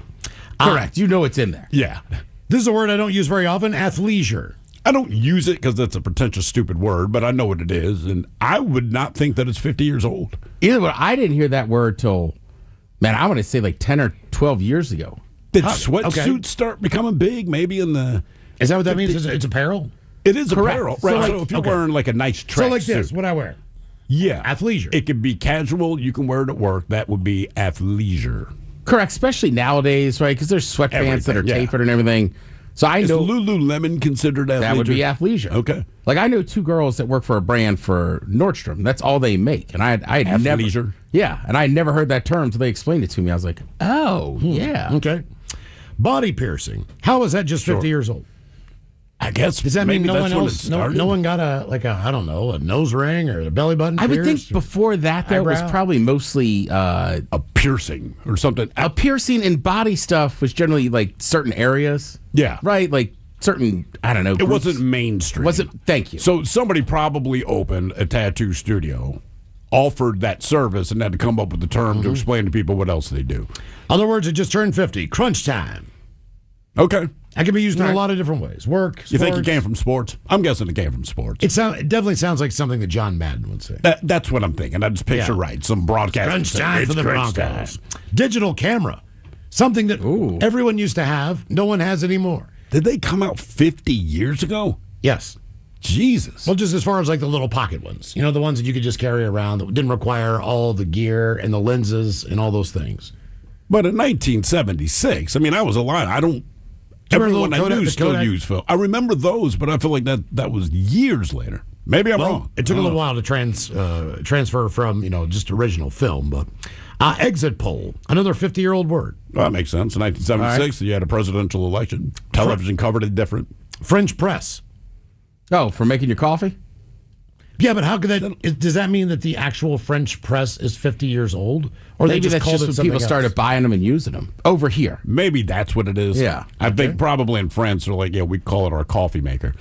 Words that just turned 50. Idiot proof. I really want to know the inspiration behind that. Well, that means I'm thinking someone's at work, right? And everyone has that one employee that you don't believe is competent to accomplish anything. Someone's trying to convince the rest of the coworkers, like, I'm telling you, man, even Eddie could do it. Come on, boss. Eddie's a freaking, I'm telling you, this is idiot proof. And I'm telling you, a name followed that. Even Eddie could do it. That's another thing, is that the problem is that idiot proof wasn't exactly true either. I found a lot of the time if something was idiot proof, you found the idiots that just proved that. They fought through. Yeah. Yes. They persevered. With their idiocy. Meme, 50 years old. What was a meme 50 years ago?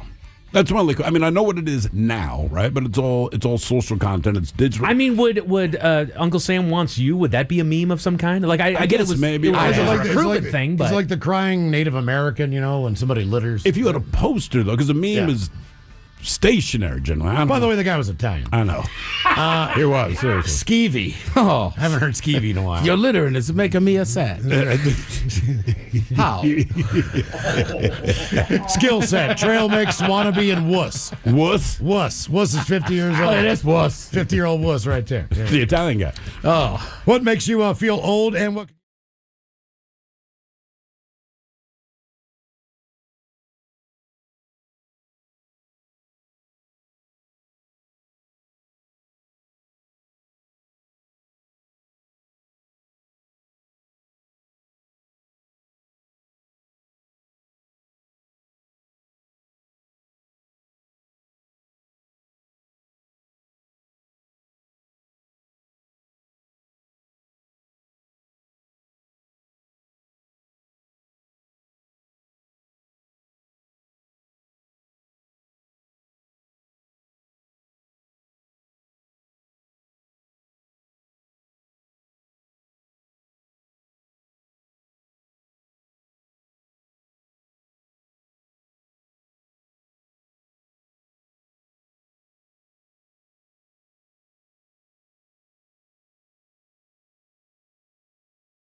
The mighty 99.9 KAISW and KISW HD1 Seattle.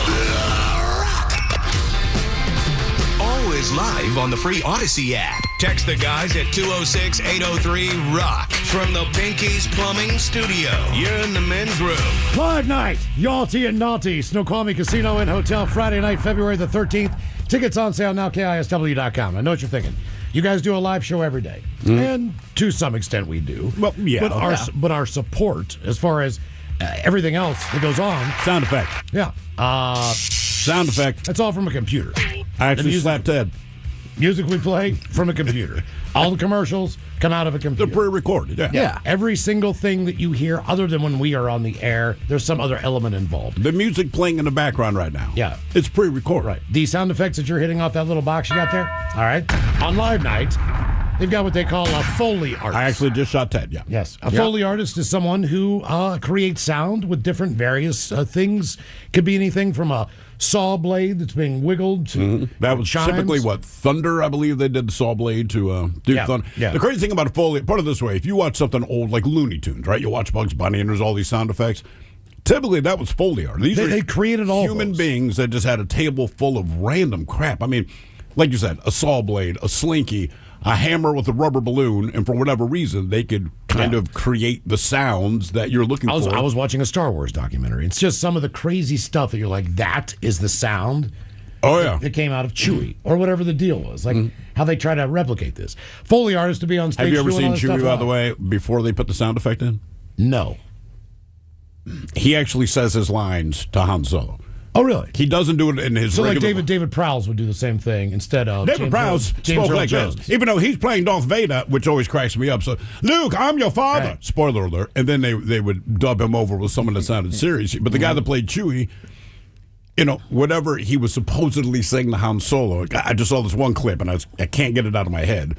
It says at one point, Chewie's asking Han Solo, where are you going? So in the movie, it says...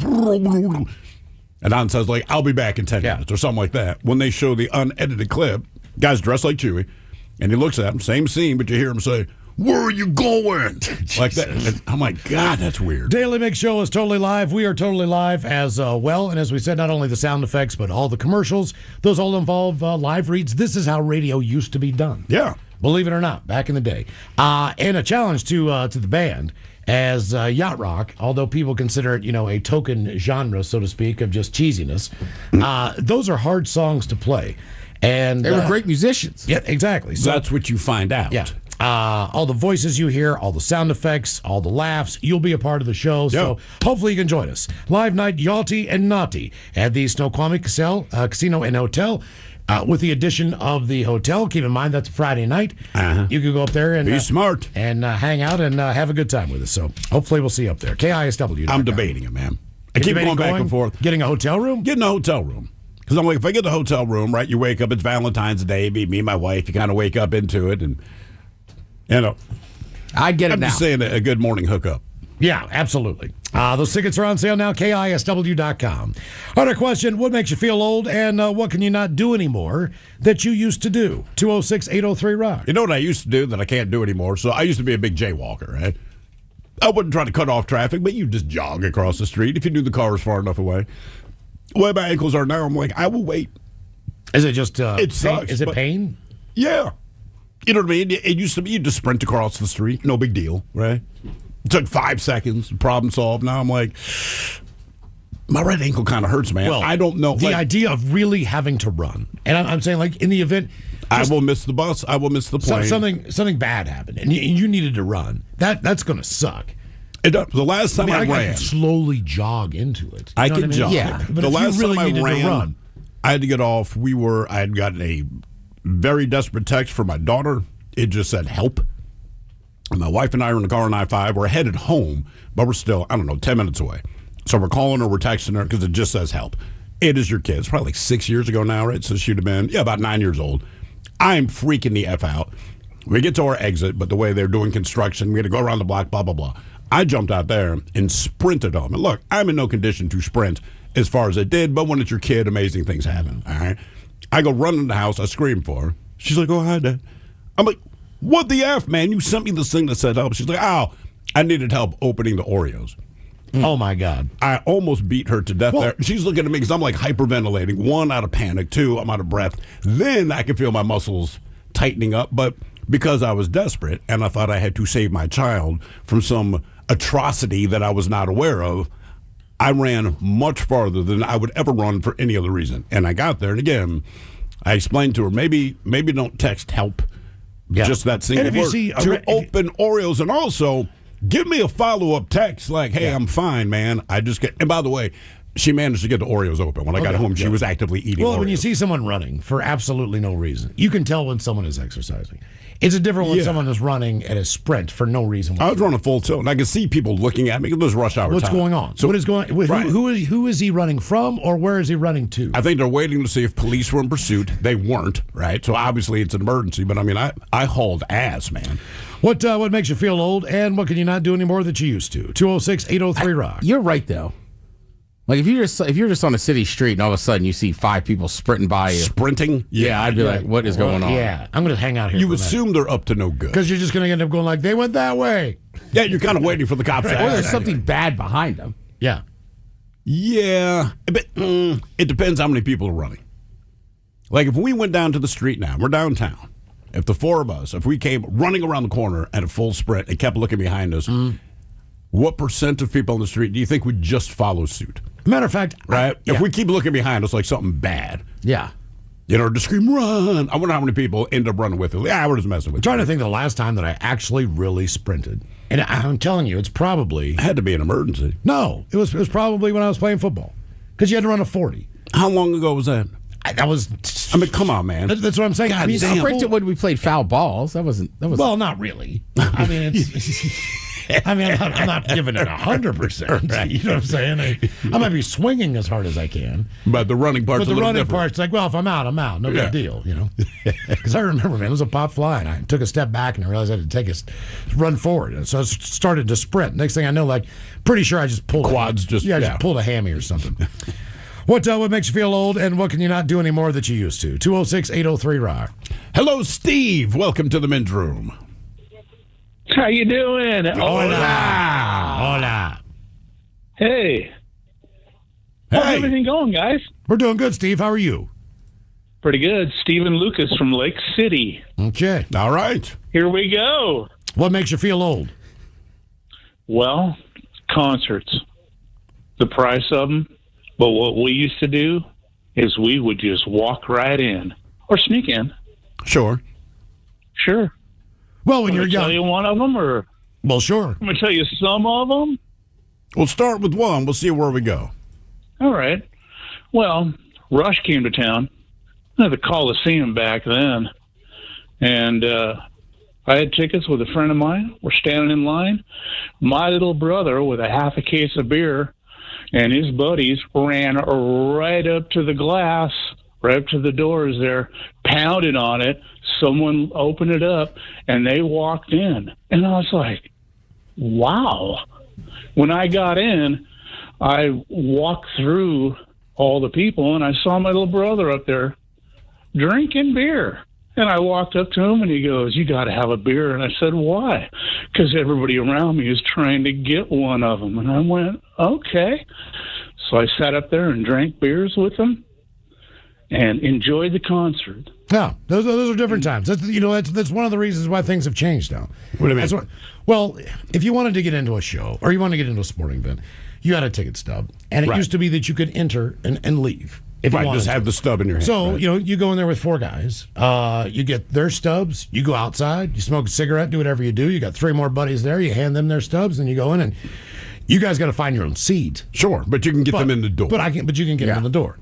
What makes you feel old, and what can you not do anymore that you used to? 206-803-ROCK. And as far as the cost of concert tickets, like my kids are young. They even know that they're ridiculously priced. That doesn't make me feel old. In that sense, it makes me feel fortunate. Like, look, at the time, they were priced about right. I want to say the first concert I went to. Well, the last 5 years, things have gotten out of hand. They have gotten out of hand. The thing I do miss are ticket stubs. Right? I got one of those big boxes of souvenirs and stuff. And my kid, he was digging through it. And most of it's like old press passes and all that kind of crap from radio. And but he found a few concert ticket stubs. He legitimately did not know what they were. He's holding it up. He's like, Dad, what is this? It says like Metallica. I'm like, it's a concert ticket. He's like, what? I'm like, no. They physically, like in his mind, that is insane. He's but like, we still call those things tickets. And it's still called Ticketmaster. Even though you don't get a ticket anymore. Correct. I mean, it's kind of like Dunkin'. They're not Dunkin' Donuts anymore. Right. But they still call it a ticket. I got a couple tickets to the games one. Like, no, you don't. Yeah. No, you don't. I mean, I heard if you go to Will it's a digital Call, ticket. It is a digital ticket. But that's not a ticket. Yeah, the ticket. It's like saying I got an app on my phone. If nothing else, man, the ticket stub was like your souvenir. If you can't afford the price of it is, T-shirts but the and ticket all is that. what gets you in. Yeah. It still is a ticket. Yeah. But the last real tickets I've gotten... Drink ticket? No, like I did a stage announcement for Trans-Siberian Orchestra. Yeah. So I had to go to Will Call, and they were like, here, we just physically have to give you tickets. I was like, okay. Cool. And then, what was I going to say? When I went to see Shane Gillis, because my buddy got us like backstage passes, and we had to go to Will Call. But those are the only times I've gotten a real ticket. Well, the last what's time amazing? I got probably Super Bowl. Yep, still have that one. And that was like going into a bank vault to get those damn things because they are so expensive. Like, I mean, it's... Do you remember how crazy the security was just to get the ticket? Yes, I do. It was insane. The NFL doesn't have around with that, man. I mean, the NFL wants its money. If you go to the Super Bowl, do they still give you a ticket, or is it...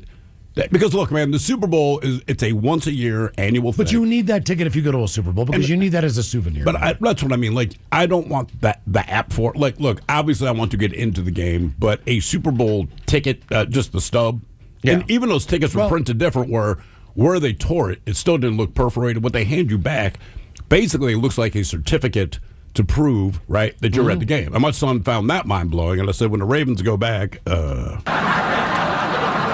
he'll probably have to pay for it with the job he's working, and I'll be retired by then. But still, I'm like, yeah, man. But I'm wondering, have they jumped the shark too? Like, the airlines, everything's on the app, and look, it's convenient, and I get it, and that's just a commodity. I want to get from one place to the other. But stuff like the Super Bowl concerts, like these are things we do actually want to remember. I've actually got from the 20 years we've been here. I have a folder back there in the office. It's got actual tickets that I've purchased or gotten through the radio station to various events.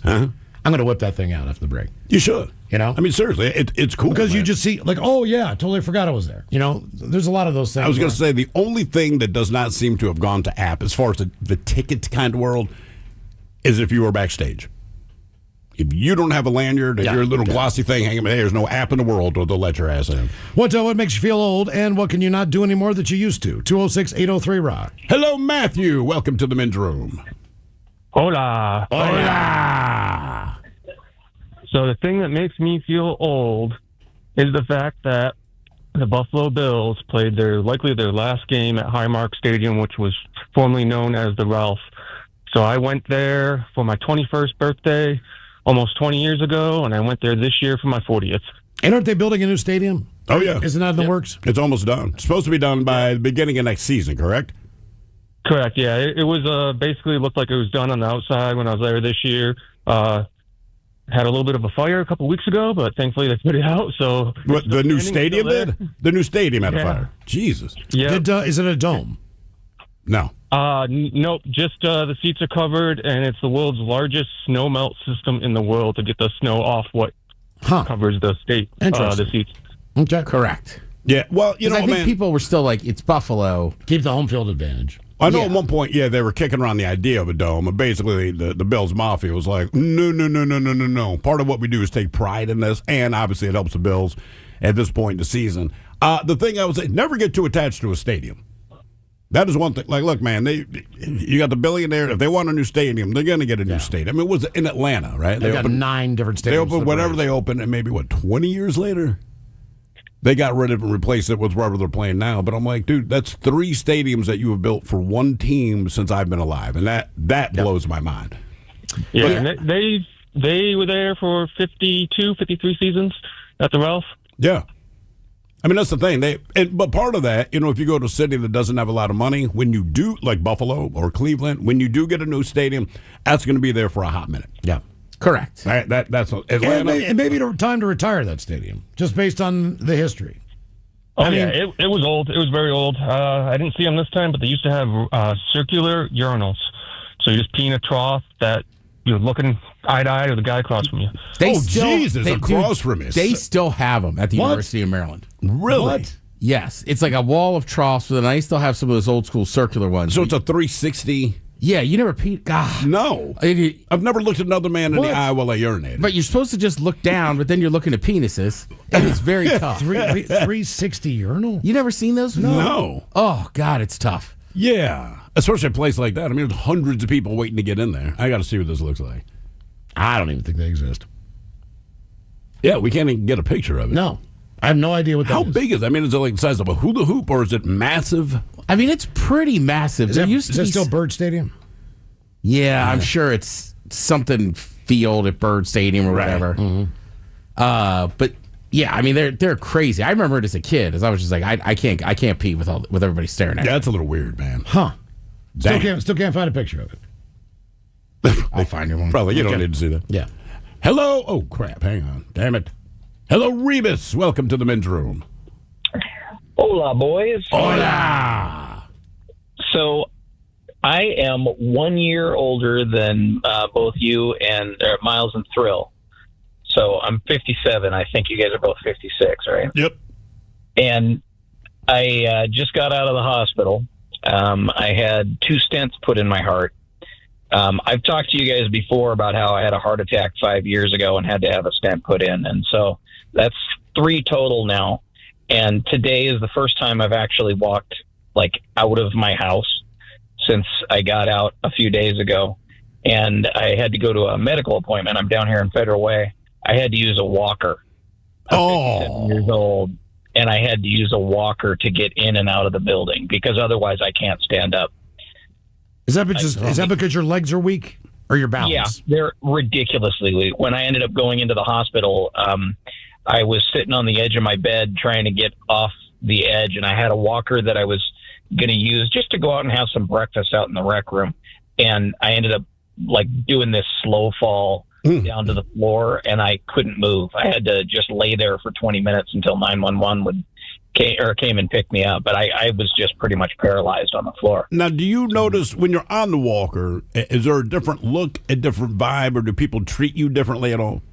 This is my first time getting out of the house, so I mean, not really. I mean, I was in the medical facility when I got down here.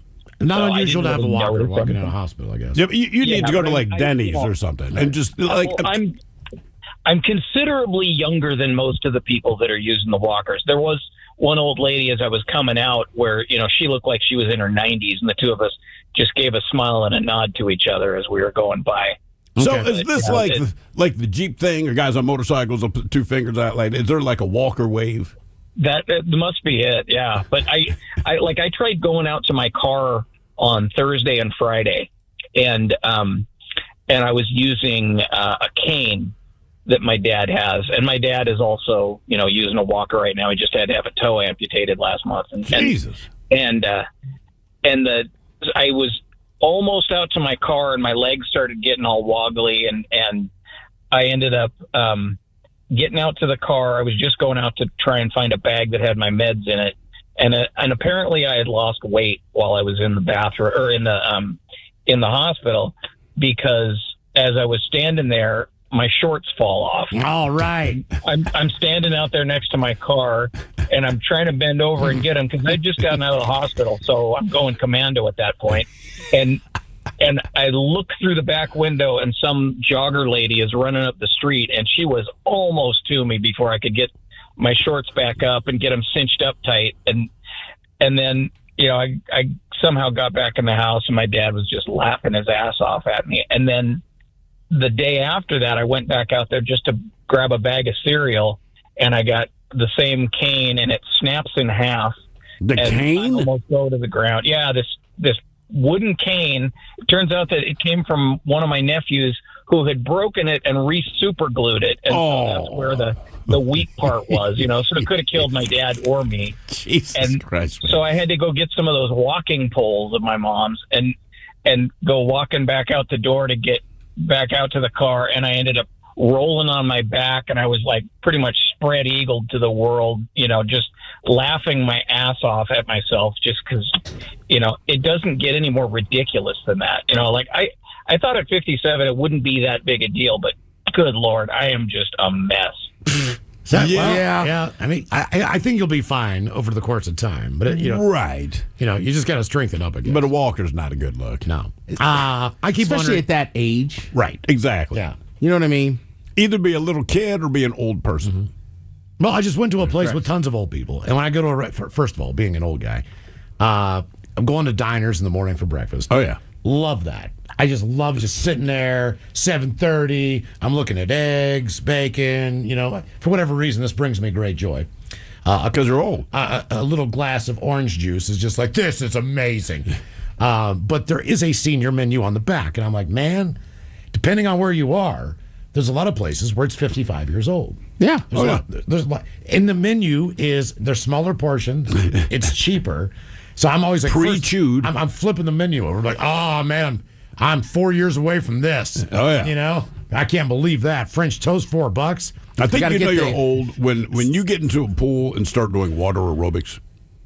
Last time I was at a pool and we're visiting our in-laws, where we took the kids over to the pool, and the kids are splashing around as kids do in the pool. They found 2 other kids. They're doing the thing. We're at the age where we're both kind of laying in the loungers on the side. And I realized, that's cool, man. There's like 7 or 8 old people in the pool. Good for them. And then as I started watching them, I'm like, oh, they're not in the pool to relax. I realized all of them are doing water aerobics, but they weren't doing them together. These are just old people that went separately. And I just thought, man, when I hit that age, I know it's done. I mean, my mom's graduated to chair stuff. Chair aerobics? She did pool stuff for a while, but now that she lives in like a community or whatever, I'll be like, what are you doing? She's like, I just went downstairs for chair aerobics. You just sit in the chair and do stuff. Well, I think it's more of like they got to hold on to it while they're doing stuff and stretching a little bit. What they call it, chair aerobics? Yeah, they call it chair aerobics or like chair stretch something, but I'm like, that makes more sense. I mean, she just can't stand that long without. Yeah. They're going to tip over. Wow. Your guess is as good as mine on the way. The categories today, the top 10 best car companies in the world and winter destinations. And we've got your emails.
Birthdays brought to you by Men's Room Roasted Red Salsa from San Juan Salsa Company.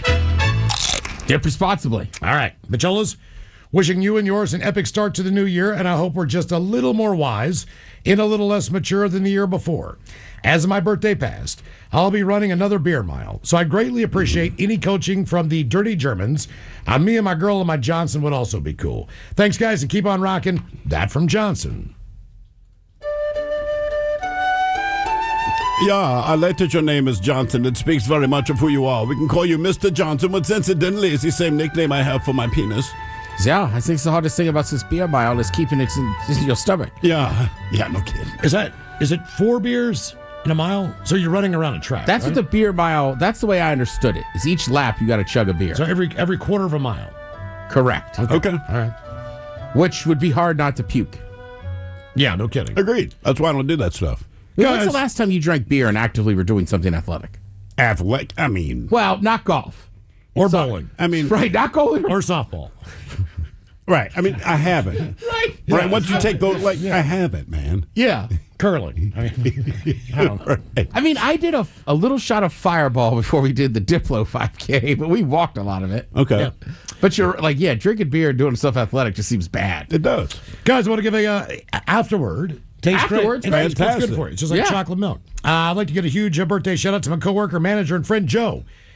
Joey has been a dedicated listener to the Men's Room since high school, plus 20 years. Even listened via the app while he did a couple of year stint in San Diego for work. We listen to you guys in the office daily. Appreciate you helping us get through the end of the day there. So can we give Joey a big old bong rip, a nasty fart, and a cut that bitch off? Happy birthday, you stupid bitch. That from BR. Damn.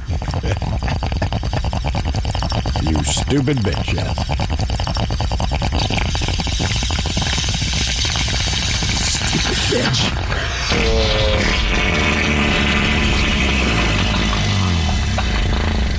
Cut that bitch off. Next caller. Pacholas, I need your help celebrating my husband Justin for his 45th birthday. We've been best friends for 30 years, and he's been the world's best dad for 21. He's got all the dad jokes. His kid's 30. Yeah, I would not live life without him. Gonna get a Leroy Jenkins, Dirty Germans talking about archery. He's a bow technician, or whatever sound effects you have left in the budget for a guy who's officially halfway to 90. Love the show. That from Miranda. Get lost, dummy. Yeah, if you bring your bow, I will bring my arrow. Yeah, and I'll stuff it inside your quill. It's time to take off the leash. Isn't that the quill? We keep the arrows? The quill is Quiver. the feather on the back of the arrow. The quiver is the thing that holds arrows in the I'll bag. put it in your quiver. Yes. Little golf bag thing. Yeah, stuff it in the look quiver. great. That's right. What's in that little arrow golf bag? Hey, lady. Hey. Little feather bag. I'm putting this in my quiver. How come archers don't have a caddy? That's a good call. Like just handing them the Yeah. arrows. Yeah, you want to use this arrow. Because it looks Yeah, cooler why when you not? pull it out of the back and just bring it up. I'm with Miles. Part of it is it just looks awesome. Looks cool, yeah. It would be kind of sick, though. I have an arrow caddy. Just like, right, and then like, hand me an arrow. What would happen if you walked into, like, I don't know, a Fred Meyer with a bow and arrow? I believe they'd ask you to leave. Yeah, I think so, too. It would definitely set off, like, Yeah. even I would be like, What is this guy doing? I'd be like, I'm buying a box of mac and cheese. But I feel like that's the guy you don't approach. yeah, Like, what is wrong with this Yeah, guy? you just like, man, just leave him alone. And hope for that the would best. suck. Yeah. I got shot with an arrow at a grocery store. I shoot my steak before I eat it. Would you please wish my wife Katie a happy birthday? Please give her some time with the Johnson there, some Dirty Germans, and maybe a dip responsible for Hugo, who giggles when he hears it. Thank you, fellows, and Kaka. That from Chris, no longer stuck in Reno, Nevada. You, your girl, and your Johnson. Yeah, you were in Reno for quite a long time, and lots of people only have one eye. But even then, they still have two. Yeah, it just means more holes. Yeah. I call it the socket wrench. Dip responsibly. One more birthday. Holy dinosaurs, let's start off the year right with this one. Today I've completed 46 successful trips around the Great Ball of Fire. Can I get a time to take off the leash, followed by an Alan Thicke, uh-oh, look out, and an owl hitting the window? Maybe the captain could tell me about the time he helped Aunt Jemima make her famous pancake syrup. And I'd like to make an early nomination for the end-of-year spectacular. I'd like to nominate Mike Hawk when he rickrolled everyone on April Fool's Day a few years ago. Still can't get over that one. Thanks and cheers to 21 years. That from the JJG, president of the Ted Smith's Fan Club, Texas chapter. It's time to take off the leash. Uh-oh, look out. Ooh. Well, ahoy there. Happy birthday, and of course, Happy New Year. Listen, it's a misnomer that I helped old Aunt Jemima come up with making her pancakes here. Let me explain what happened. She took off her shirt, laid on her back. I saw her flapjacks, and yes, I drizzled a sicky substance on top of it. But it wasn't syrup. But she didn't mind the taste. Crunch berries. All right, guys, here you go. Happy, happy, happy birthday. Happy, happy, happy birthday. Happy, happy, happy birthday to you, to you, to you.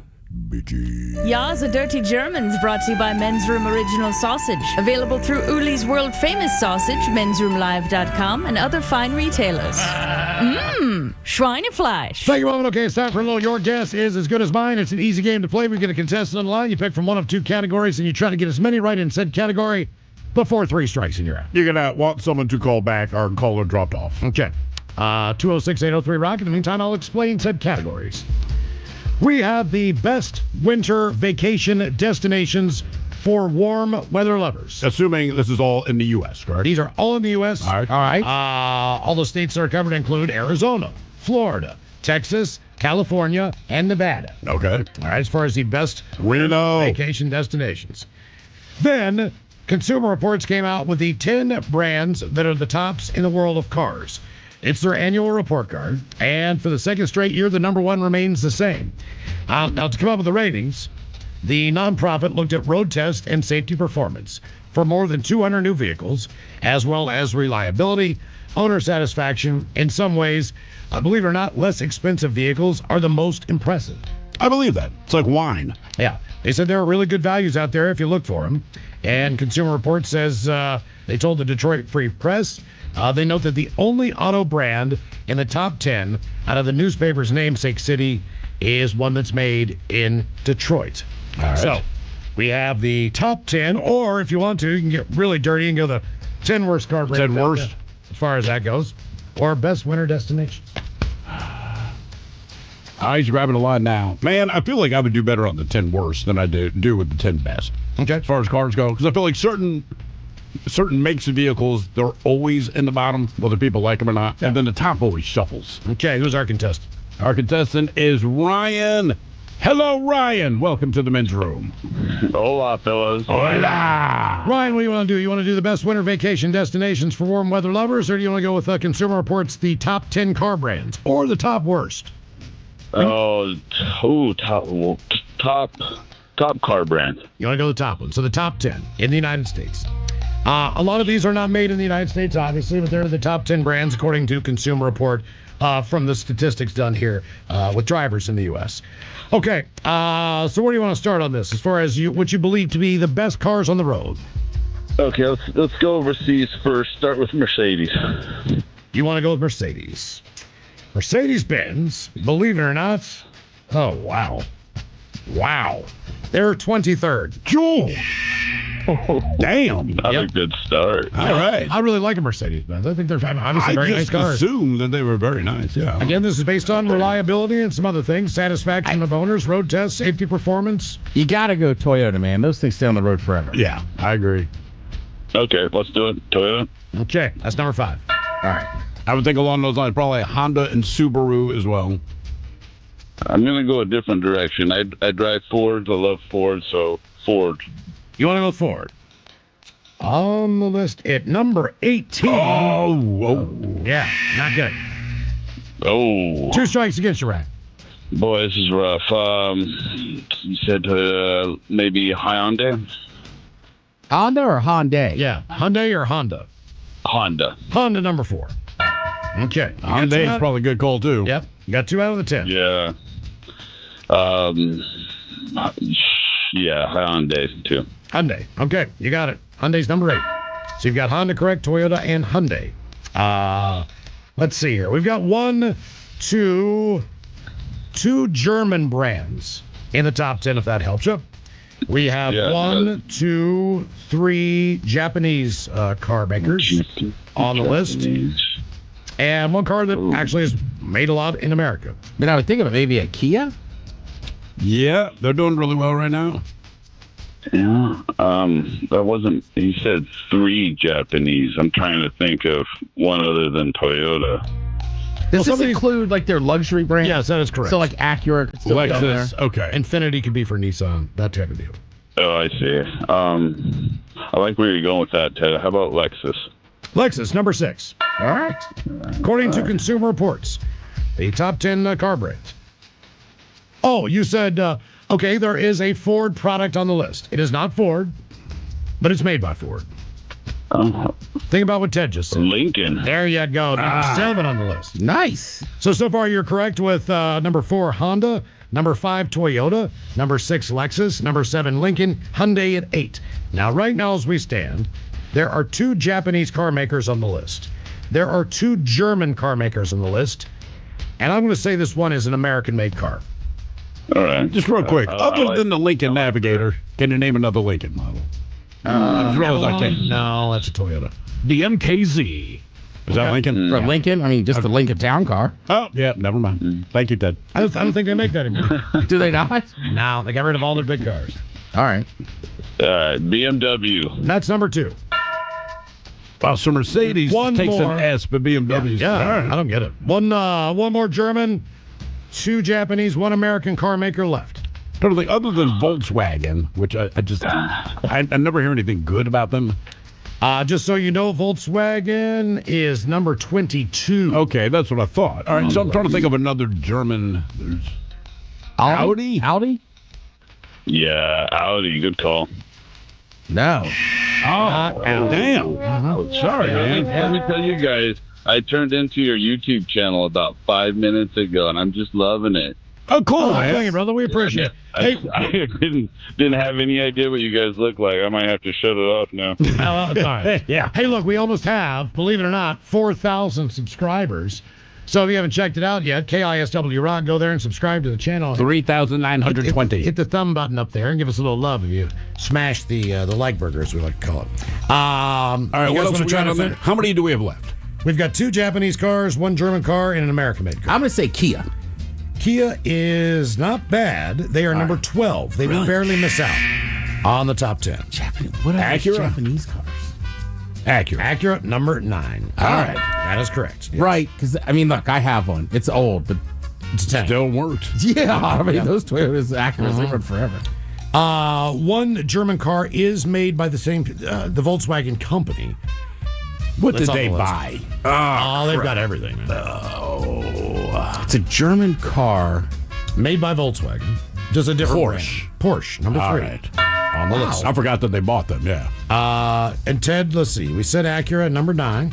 So there's 1 German in the number 1 car, and then the other, number 10 on the list, is an American-made car.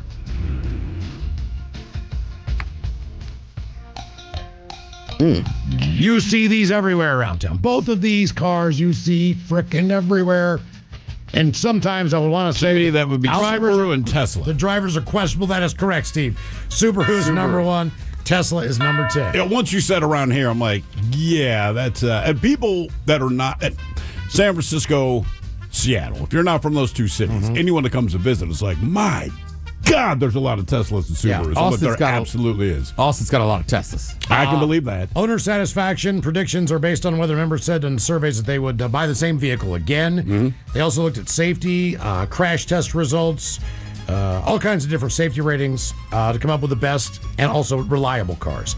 So, what do you think the worst car, according to Consumer Reports, is? Jeep is the worst car. Always. What's And next? people that like Jeeps love Jeeps. Oh, I'm I going to know. guess, and I'm basing this, like if Subaru and Nissan are the Seattle cars, I'm going to go with Baltimore style and say Nissan is on there.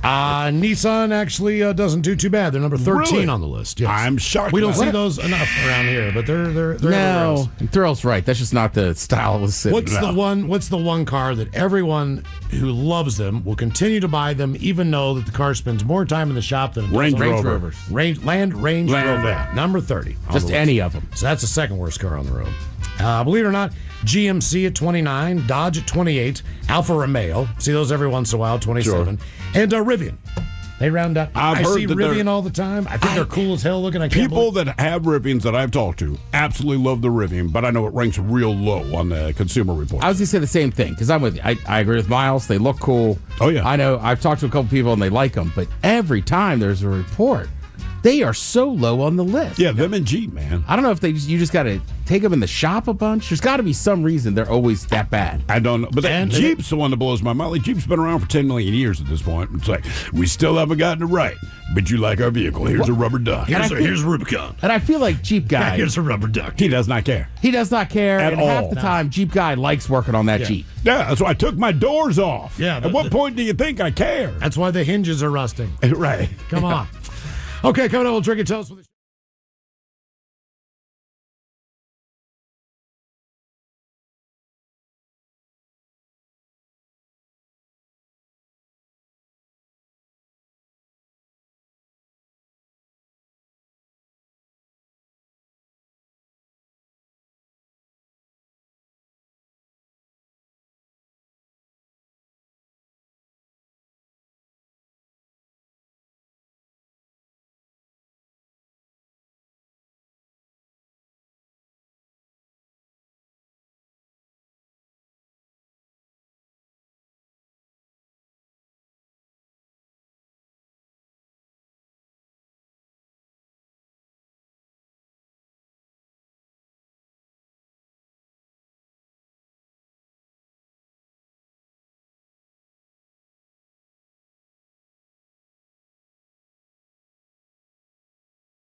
99.9 KISW. The Men's Room returns with Miles and Thrill.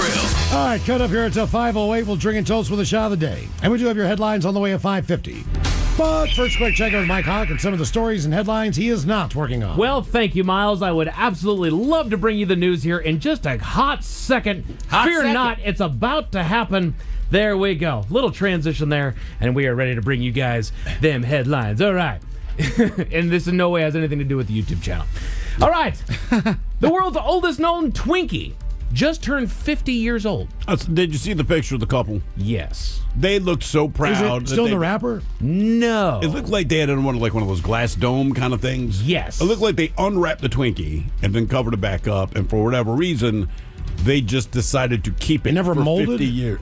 Man, I'm looking at this picture and assuming it's the same Twinkie, because let's face it, they could replace it anytime. But Correct. assuming that they're telling the truth, there is no mold, brother. Like, Yeah. I don't know what Twinkies are made of. Yeah, but they said it that looks there's a couple mold-proof. crumbs that are missing from it, just because basic movement. Sure. It's staled out in certain places and flaked, but... Mike, much like you, for a while there, I was working at an auto auction. I wasn't doing the auctioneering, but I was doing detailing and stuff, like driving the cars back me and too, forth yeah. for the drivers. McDonald's French fries don't age ever, because in the back seats of the car, you get in there to try to vacuum. Yep. And you look down there because you always want to see if there's change first before you just suck it all up in the back. Just get a lay of the land. McDonald's French fries, they look exactly the same, which is terrifying. They're still salted. They're still the same color. And that McDonald's smell continues to emanate. No, they smell like McDonald's French fries.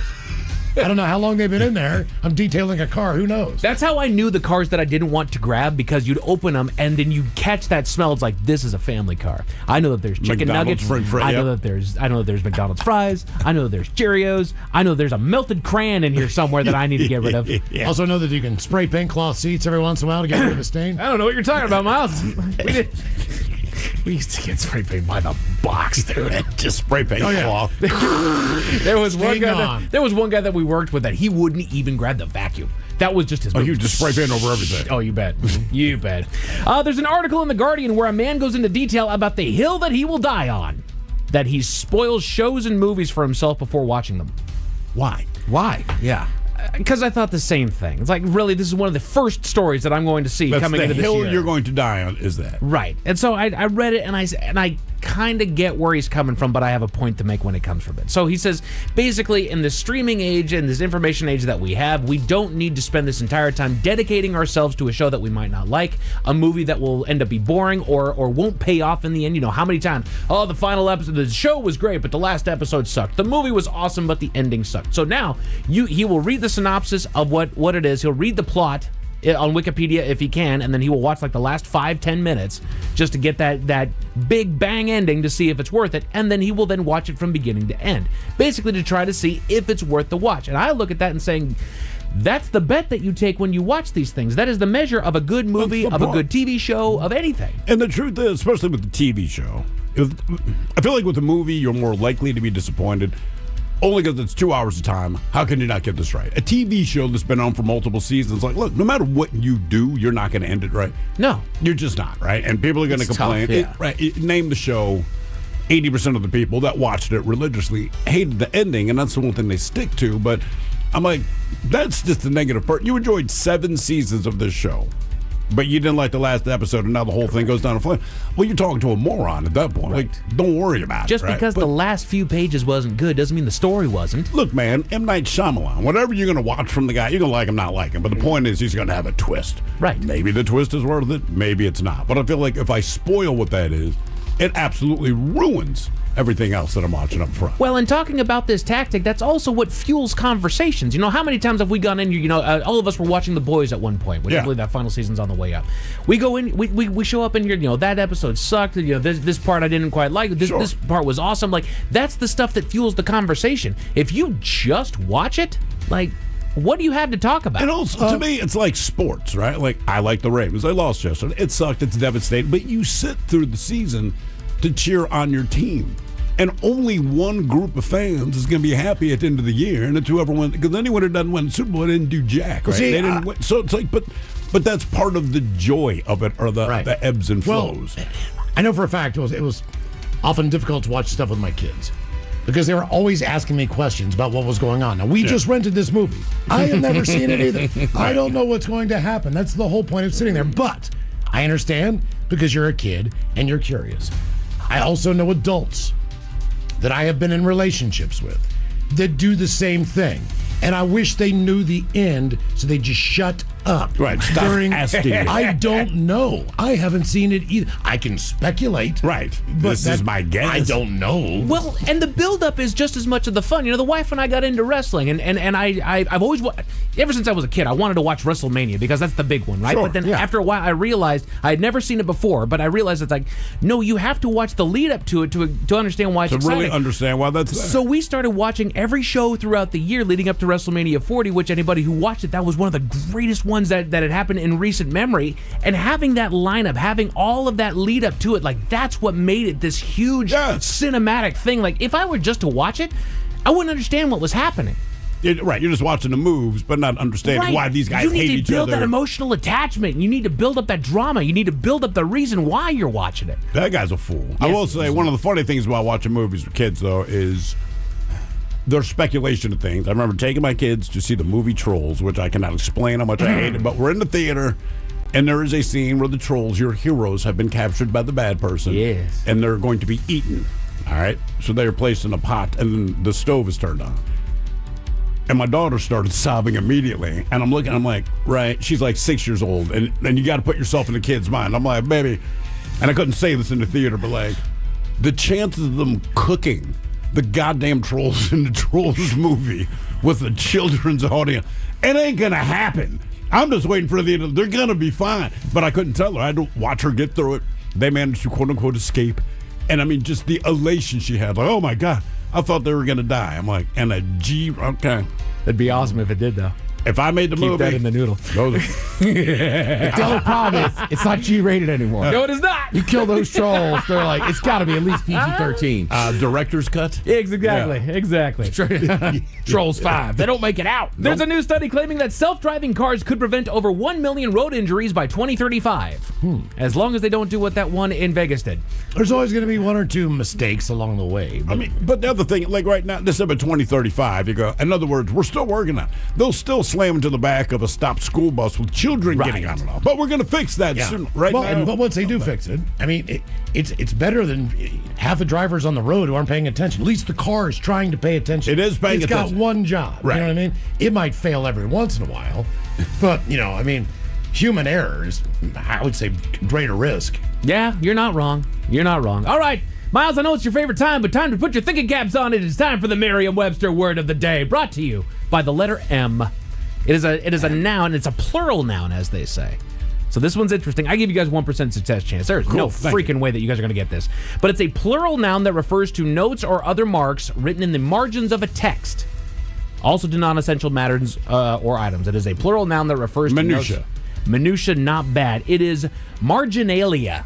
Marginalia. Ted was getting her to say that if you let him. Yeah, you're right. You know, I had a bout to that last year. He thought it was genitalia. Let me see your marginalia. I read that this morning. I was like, "Is that? Am I allowed to say that?" Marginalia. Put your marginalia away. Let me see your marginalia, girl. Apparently, your eye doctor may be able to spot early dementia signals before memory issues start. That doesn't shock me. There's a lot of things that people looking at your eyes figure out like 15 other things. Absolutely. Like last time I got my eyes checked, right before we went on break, so December. And they do all their crap. And then when she's talking to me, she goes, look, your eyes seem pretty healthy. Your vision is still slowly ebbing away. But your eyes themselves are healthy. And she's showing me all this stuff, right? They show you the picture they took. And I'm like, but what am I looking at? And she points at all these different things. And she's like, because this could lead to blah, blah, blah, blah, blah. And it's not eye-related stuff. Your eyes just show the symptoms of your body somewhere else going down. I'm like, Jesus Christ, man. Yeah. You can read a lot. Your liver, your pancreas is going through all this stuff. And I'm like, well, do you know what to do? Like, if my liver's bad? She's like, yes, recommend you go see a liver specialist. Yeah. Okay. Just asking. My bad. Okay, Lake Superior State just shared its annual list of the banished words that we think that we should stop using in 2026. Let's roll them down. The Men's Room Top 10. The Men's Room Top 10. Obviously, with a new year comes a whole slew of new words that we just need to put in the trash, and I'll be glad to. There's a handful that I can't remember that I remember, but I remember hating them bad enough, and I'm glad that they're gone. Like, I don't even want to utter them just because I don't want them to come back, and I put them so far back that I forget what they were. But remember, by the end of this year, by the end of 2026, there'll be a list of 10 words that popped up this year that you're already sick of. Absolutely. Right? Is there any words that you guys heard in the last year, or at least in recent memory, that you think should make your way out? Like, Miles, Thrill, I know that you guys have kids that are kind of within that age bracket that might kind of be floating. But I can't crap up what the kids say. Right, the 6-7 thing, because they're just saying it to say it. There's no real meaning behind it, but which they don't say, thankfully. But like if I make something good for the kid, right? Like, hey, what's for dinner tonight? I said chicken Alfredo the other night. I can't remember what his response was. I don't remember the word, but it was positive. And I thought, okay, that's what kids are saying. I have nothing to say about that. The one that gets me is when they start using words that we used to use that somehow went out of, and they're like, it's cool now. And I'm like, it was cool then. Yeah. It's cool. We said it first. Came all the way back around. We said it first. Yeah. Bottom of the list, they go with reach out. It was actually on their list back in 1994, but just the term reach out. Just reaching out. That doesn't bug me. I feel like that's mainly for work, though. Generally, yeah. I Like mean, your it friends, explains what like the if I haven't talked to a buddy in a minute, I don't have to say, hey, I'm just reaching out. It's understood. I can just send a text like, hey, dude, hope you're well. I've had a handful of relationships where it has been long enough to where it would be weird to just get a random text from me so that I would need to explain it by saying, hey, just want to reach out, see how you doing. And again, I got no problem with that. Yeah. You know what I mean? It explains your point. I also feel like this is not an emergency. Yeah. This is not weird. I am not dying. I'm just reaching out. Right, I don't know. I just feel like in my personal life, I'd be like, hey, Mike, long time. Miss you, bud. Hope you're well. Yeah. What's up, bitch? Let's catch up. Yeah. You got fat. I remember my band teacher hated this one. I still like it. My bad. Do you know where that comes from? No. Believe it or not. So it came from Dikembe Mutombo. Okay. Playing basketball. His English was not great, but he was in a press conference. They're talking to him after whatever happened in the game. And he screwed something up. And instead of saying, hey, it's my fault, he just kind of smiled, tapped his chest, and said, my bad.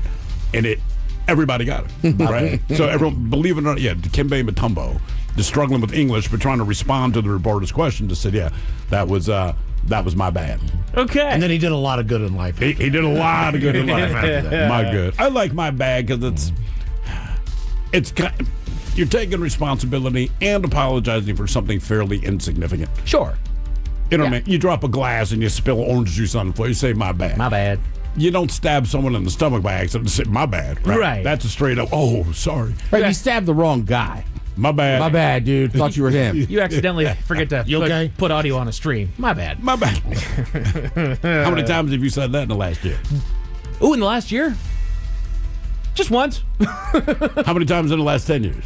10 years. Oh, there's a handful of times there. Yeah. I've needed that one. You should get a my bad punch card. Yeah. Sorry for the 2 minutes of dead air. I mean, when I was in high school, though, that was a massive. Like, every coach ever had was like, you guys need to stop saying my bad. Hey, it's not going to It's like, all right. They say gifted when used as a verb. Again, these are banished words that need to go away this year. Gifted when used as a verb. Like, I gifted them a candle. They say, just say you gave it to them. Yeah, that's stupid. Sorry. I mean, to me, you can say, my child is gifted because they're in some crazy-ass class or something. But if you say, I gifted them, like, dude, you gave it to them. Yeah, it's a good call. I never went that deep with it. I would use it that way if it's, like, something specific that I like. But, like, somebody else, like, I feel like they'd get more use out of it. I was like, I gifted it to them. I feel like I would use gifted if it was something of mine. Like, if I were to give my bass to one of my children. Like, oh, no, that was gifted to you. Correct. I'm not giving it to you. I'm gifting it. To me, it takes on more importance. I don't know if that's accurate. That's just how it sounds. Like, I had a hat I loved. It just looked better on my buddy, and he looked cool wearing it. So I was just like, I'll gift it to him. Yep. Okay. That's gifted it to him. I like it. Perfect. They think we should stop using it to mean good or great. There are a few instances when perfect actually applies. I don't disagree with that take. They're not wrong, but to me, it's like awesome. If you break it down, most of what we call awesome is truly not even remotely awesome. Yeah. So to me, perfect, awesome, those kinds of things. And by the way, I was wrong. It was not Dikembe Mutombo. Wesley Hare on YouTube was like Manute Bowl. My bad. All right. Perfect just drives me up a wall sometimes when people are just like everything's like it's just so extreme.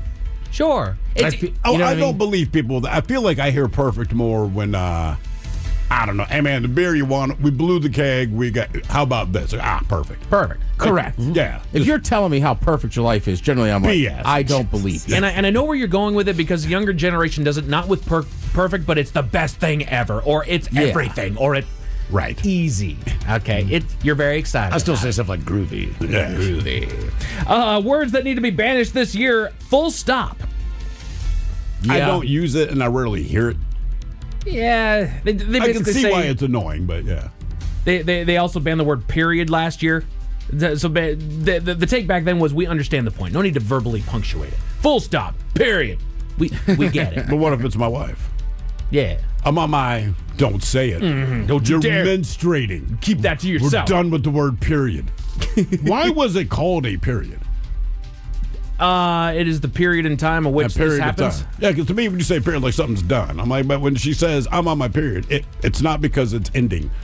Correct. Yeah, it just begun. Yeah. Incentivize. They think just motivate or encourage are underused now. I feel like that's a corporate word. Normal people don't say that. But if corporate sends some BS email about whatever, we're incentivizing, like, right. I know you're doing corporate speak. Right. I get it. Yeah. Way to make yourself sound better. Mm-hmm. Banished words for the year, massive. It can mean big, or kids sometimes use it to mean awesome. That's all right. I used it today. Doesn't bother me. Massive. What you're describing like as a good thing, like okay. Yeah. I'm done. Like I don't. I couldn't. I thought that was the right word. Massive. Thank you. Massive. Okay. Thank you. Well, All that right. makes sense. Okay. That was a massive kick. Yeah. No, it wasn't. I am very guilty. No, it wasn't. Now that you say that word, I am very guilty of that one. Yeah. Massive game. Like, oh Christ, I say that a lot. You got to stop saying it. I think I mean it. Yeah. Let's see. Cooked. Does anybody other than Ted know what cooked means? Like they're no. No, Miles. They're I guess, screwed. yes, you are. You're exactly right. Oh, okay. Like I'm cooked, I'm exhausted, but it can also mean to give someone space or to do their thing. She's an expert. Let her cook. That's the other one I like too. Hold up. Let him cook. Let him cook. But Or that's I'm more cooking. present than cooked. I feel like that's been around That came for a from long Russell Wilson. Yeah. But cooked is bad. Yeah. Like, oh I'm man, cooked. like our team's cooked. Which I don't mind that one. That one still sounds okay to me, which is why Put I'm a sure the fork young in kids them. want They're to. cooked. For whatever reason, we go to the food well. We do. Yeah. We like food, man. That's what we do. Banished words for the year. Demure.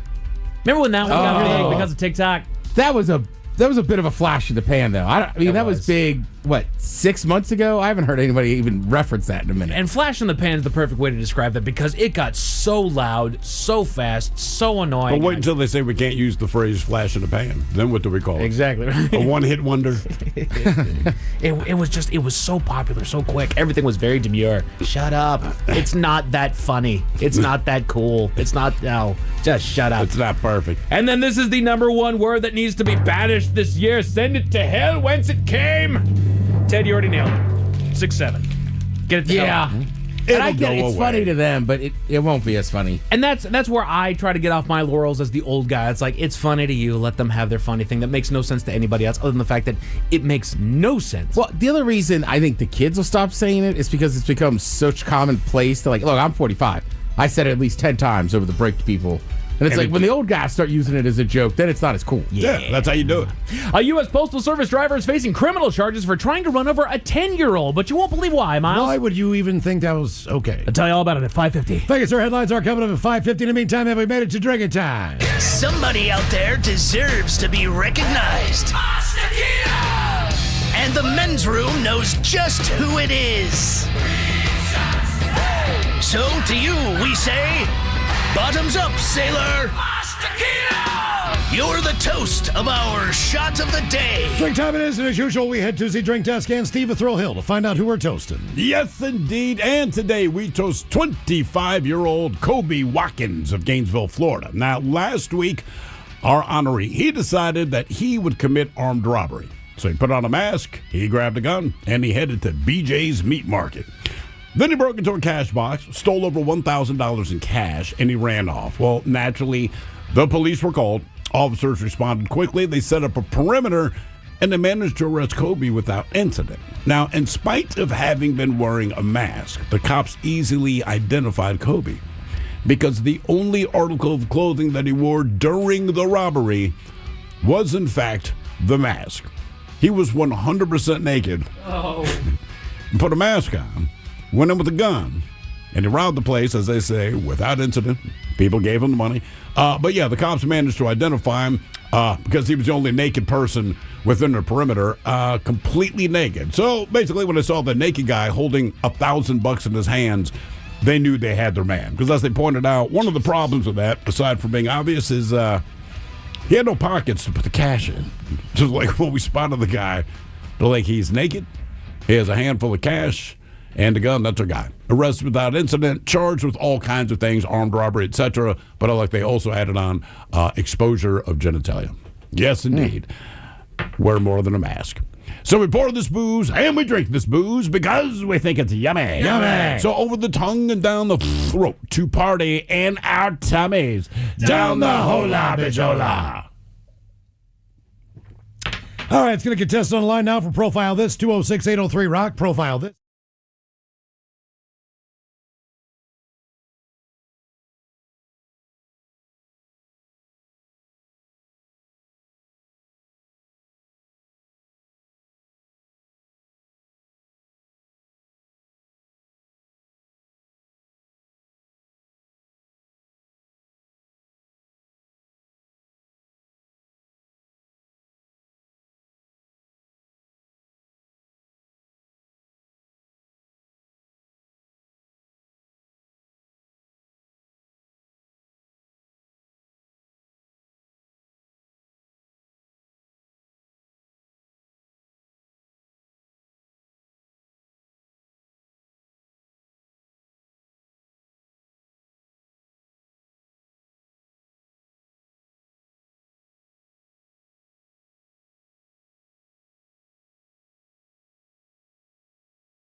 AdvocatesLaw.com. 99.9 KISW. Text the men's room at 206-803-ROCK. TV Time with Ted brought to you by Xfinity. Give them a call, 1-800-XFINITY. The Men's Room presents Profile This. And Stephen Throwhill, could you please tell everyone how Profile This is played? Oh, I sure can, Miles. It's a simple game where we share with you a real-life news story, something that happened right here on planet Earth. And as you listen to the story, based on the stereotypes you believe to be true of people and the decisions that people make, we'll ask you what it is you think makes the story a story. Hello, Julia. Welcome to the Men's Room. Hola. Hola. Happy New Year there, Julia. And you understand how this here game is played? I do. Fantastic. We did not update it for 2026. We agreed to stick with the 2025 rules. So today, you have your choice of one of three categories. Today, we offer you Bite Me. In other words, what did someone find in their food? Hit Me with your best shot, where you guess the unconventional object that someone chose to use as a weapon. And finally, today, Animalize This, where you guess the animal responsible for causing the problem. Animalize This. All right, unbeknownst to me, our very own Mike Hawk has this story coming up later in headlines, but I'm going to share it with you right now. Spoiler alert. So an animal that wreaked havoc inside of a musical instrument store in Tennessee fled the scene of the incident, but it was captured later in the day. The Morristown Police Department said it received a call about 8 o'clock in the morning on Sunday reporting an animal running wild and damaging instruments inside of the Trade Center Music Store in Morristown. Animal control officers responded to the store, but the critter was able to flee the scene. Now, police said it was safely captured at a different location later that night. Now, a licensed animal wrangler from the U.S. Department of Agriculture reported that the animal was allegedly stolen from a farm in Alabama before being sold in Morristown, Tennessee. Police said, quote, "We are aware of the allegation that the animal was stolen, and we will be continuing the investigation." So now the question is, what was the stolen animal that started going crazy in the music store? Was it a pig? Was it a cow? Was it a rooster? Or was it a monkey? So pig, cow, rooster, or monkey? Oh, well, I'm just going to have to say monkey. For some reason, that just popped in my head. I was thinking raccoon while I was listening to the question, but I'm going to say monkey. Stolen from a monkey farm, yes. Well, wasn't it just off of a farm that it was just... I mean, who would steal a cow or steal a chicken or a rooster? Have you heard of cattle rustlers? Mm-hmm. Yeah. Well, based on the area, you would be surprised. They got some cockfighting going on as well. That's true. Yep. Right, so it was stolen from I mean, pretty docile. I don't see them tearing up the place, you know. Right, it was stolen from a farm. They believe, allegedly stolen from a farm. But yeah, so pig, cow, rooster, or monkey. Somehow it got inside of this music shop. I'm going to snuff the rooster. And what are you guys going with? Miles is going rooster. I don't know why. I'm going to go pig. Pig. Okay. What was this animal that was wreaking havoc inside of a music store in Tennessee? Was it a pig, cow, rooster, or monkey? We'll find out next. That was a tease. You are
the debauchery rolls on. You're listening to The Men's Room with Miles and Thrill. 99.9 KISW. Categories: Animalize this on Profile This. We got an animal that wreaked havoc inside a music store in Tennessee. Question is, what was that animal? It was stolen from another state and brought to Tennessee for a sale.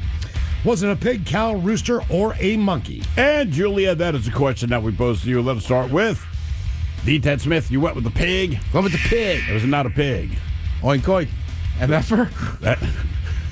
That pig simply strolled into the music store and started playing Stairway to Heaven until he was asked to stop and leave. I heard he was playing a banjo. You know, that makes more sense for a picture of pig playing a banjo. Miles Montgomery, you went with the rooster. He ain't gonna die. It was not a rooster. Julia, you went with the monkey because, like we said, the animal was stolen from a farm. And what farm animal do you picture most? A monkey. And you are correct. Nice work, Julia. Very good. Yeah, the old Tennessean monkey farms. Now for all the TV news all the time, and it's time for TV Time with Ted. And now, because your pathetic life is confined to countless hours in front of a talking box, the Men's Room presents TV Time with Ted. All right. A lot of stuff happened over the break while we were gone, TV-wise and everything else. First, though, I was going to ask you guys, what did everybody in here do on New Year's Eve? Did anybody go out and stay out till midnight? I shouldn't say it like that. I sound old as hell. Anybody actually stay out till midnight? I went to a friend's house for a little while because you had texted me that you and your buddy were headed to the bar. I was about to head over to a friend's house, and it was decent. We had a good time. And then a lot of them went to a bar. My wife and I took our daughter home because their son was doing a spend-the-night deal. And we stayed up until midnight and waited for the fireworks to go off. Did the countdown. We were watching Stranger Things, right? All right. And then when we got like 20 seconds away from New Year, we paused it, counted down with the daughter, everyone celebrated, and then got back to Stranger Things. Yeah. Miles? I went for a little afternoon lunch and drinks. Ended up in my hotel room about 3 o'clock in the afternoon. Passed out. Woke up at like 8 or 9 and started watching CNN. Because those guys were just getting hammered. Oh, yeah. So I'm watching Anderson Cooper and Cohen just absolutely get drunk.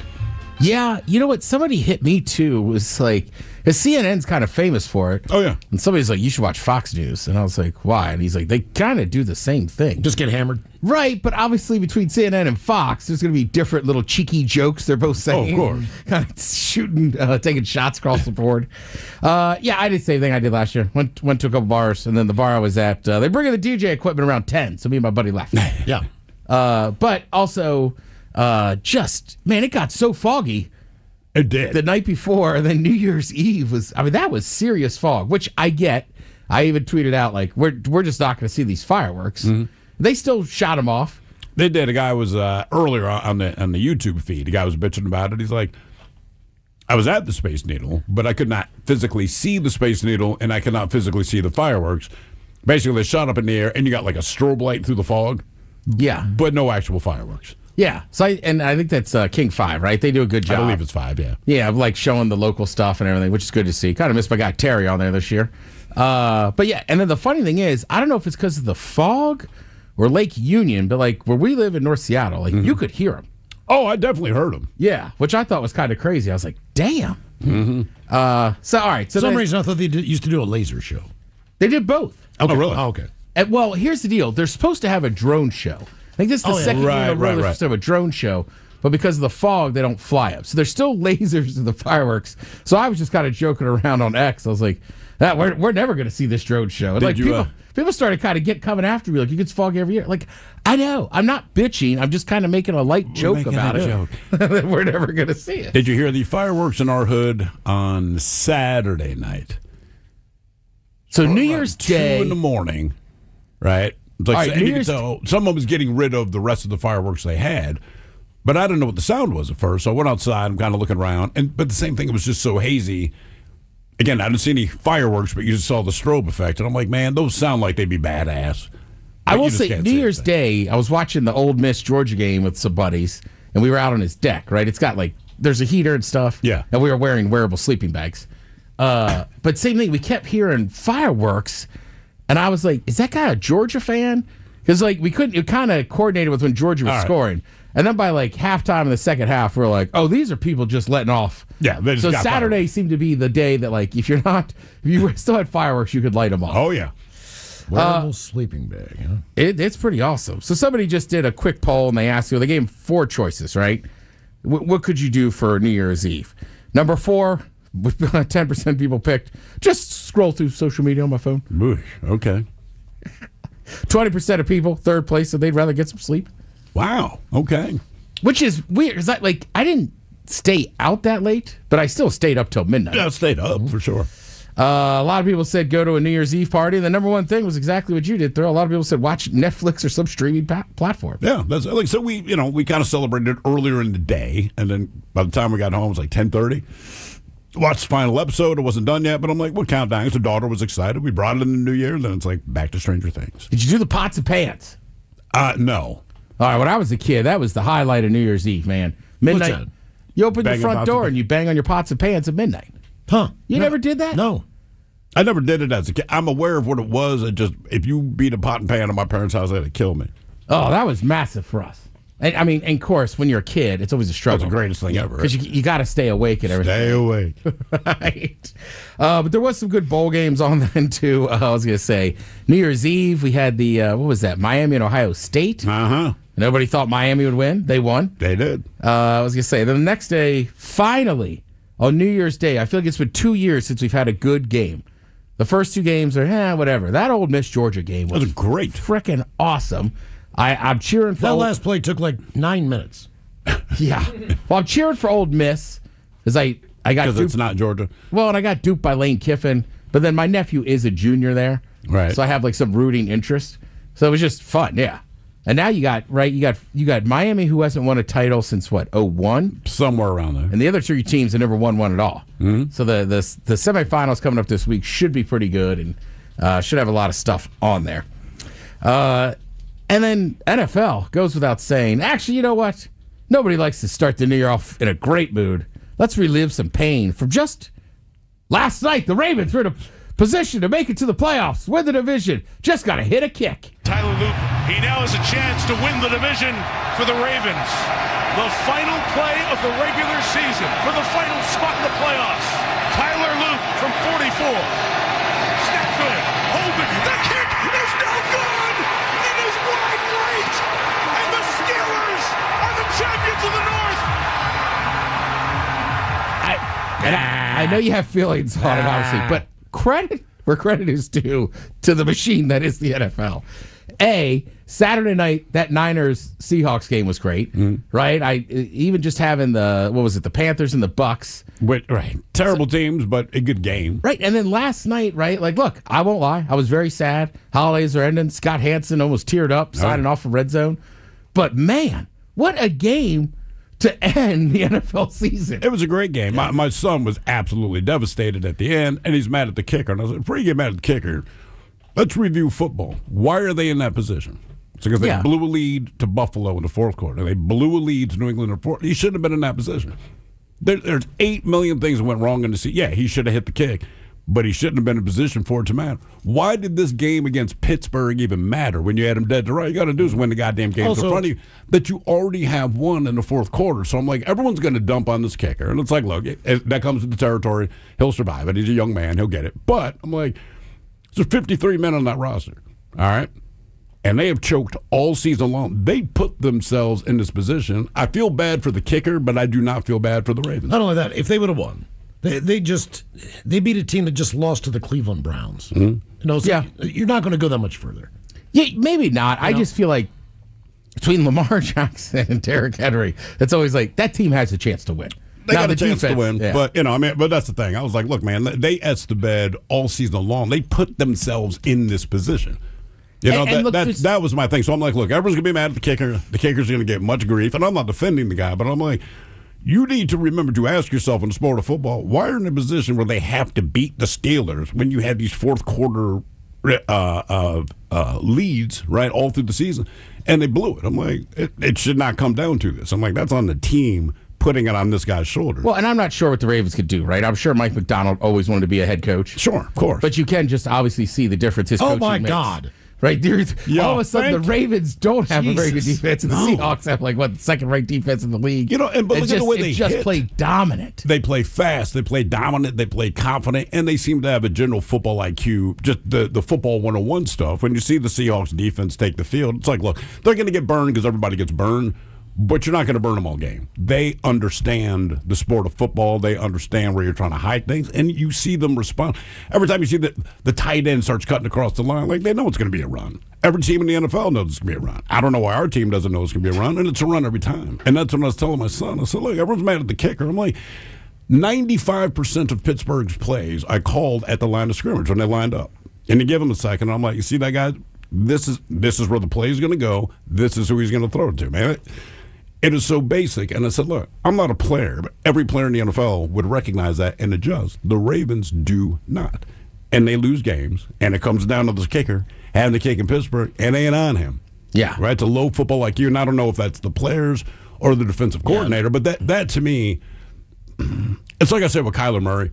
Like, he's a great athlete, but he's a stupid person, right? So he fails all the time that he plays. I'm like, they need to get their football IQ up a little bit.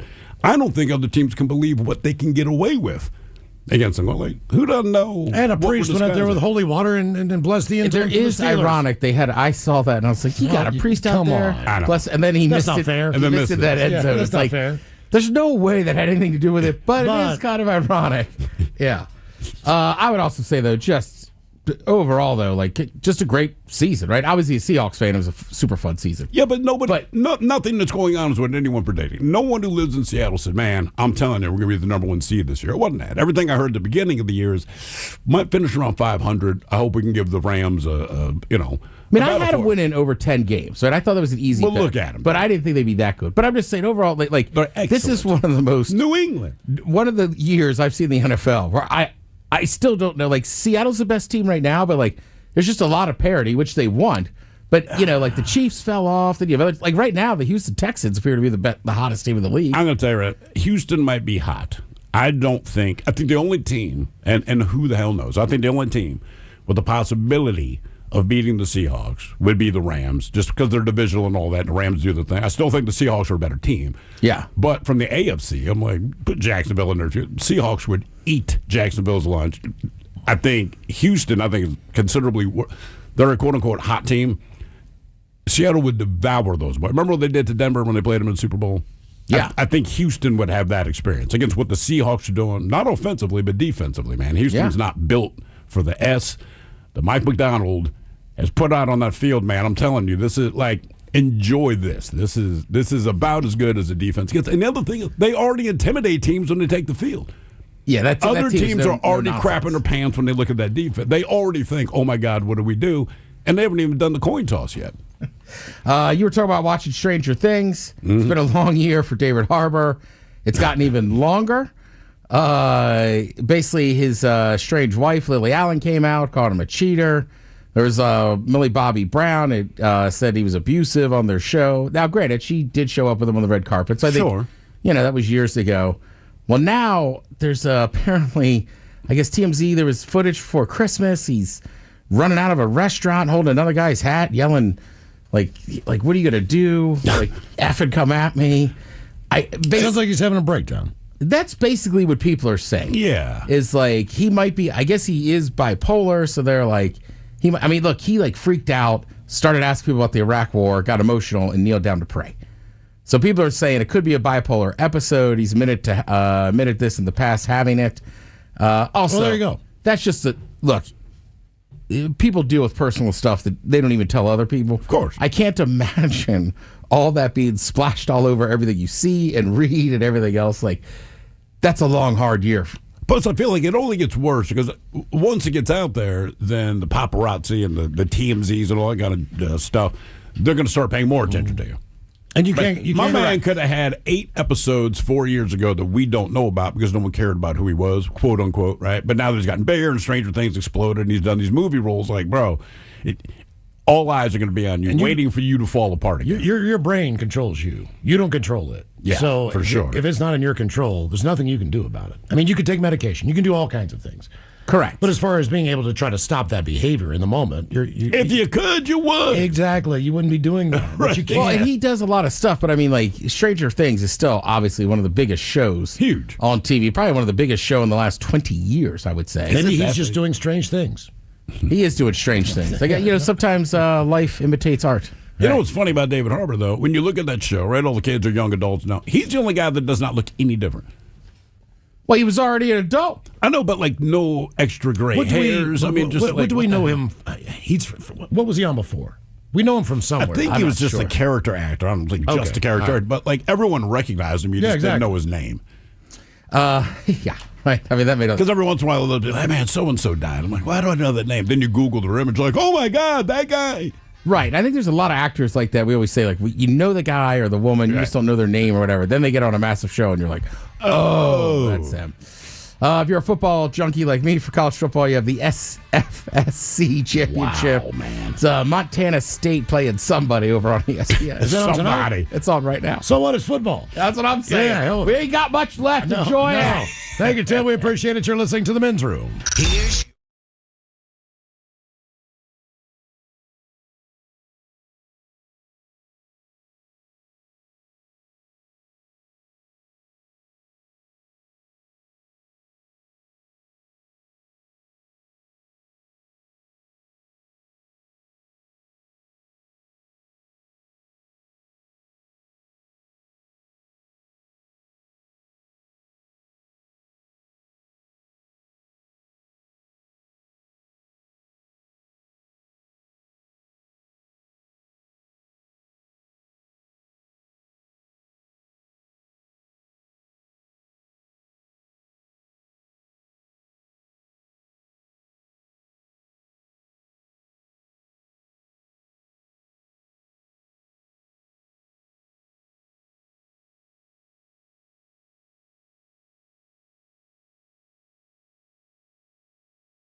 right. The Men's Room returns with Miles and Thrill. Now, let's see what's happening in the real world. All right, here we go. Florida teen is pulled over after driving 154 miles per hour on wet roads. Damn.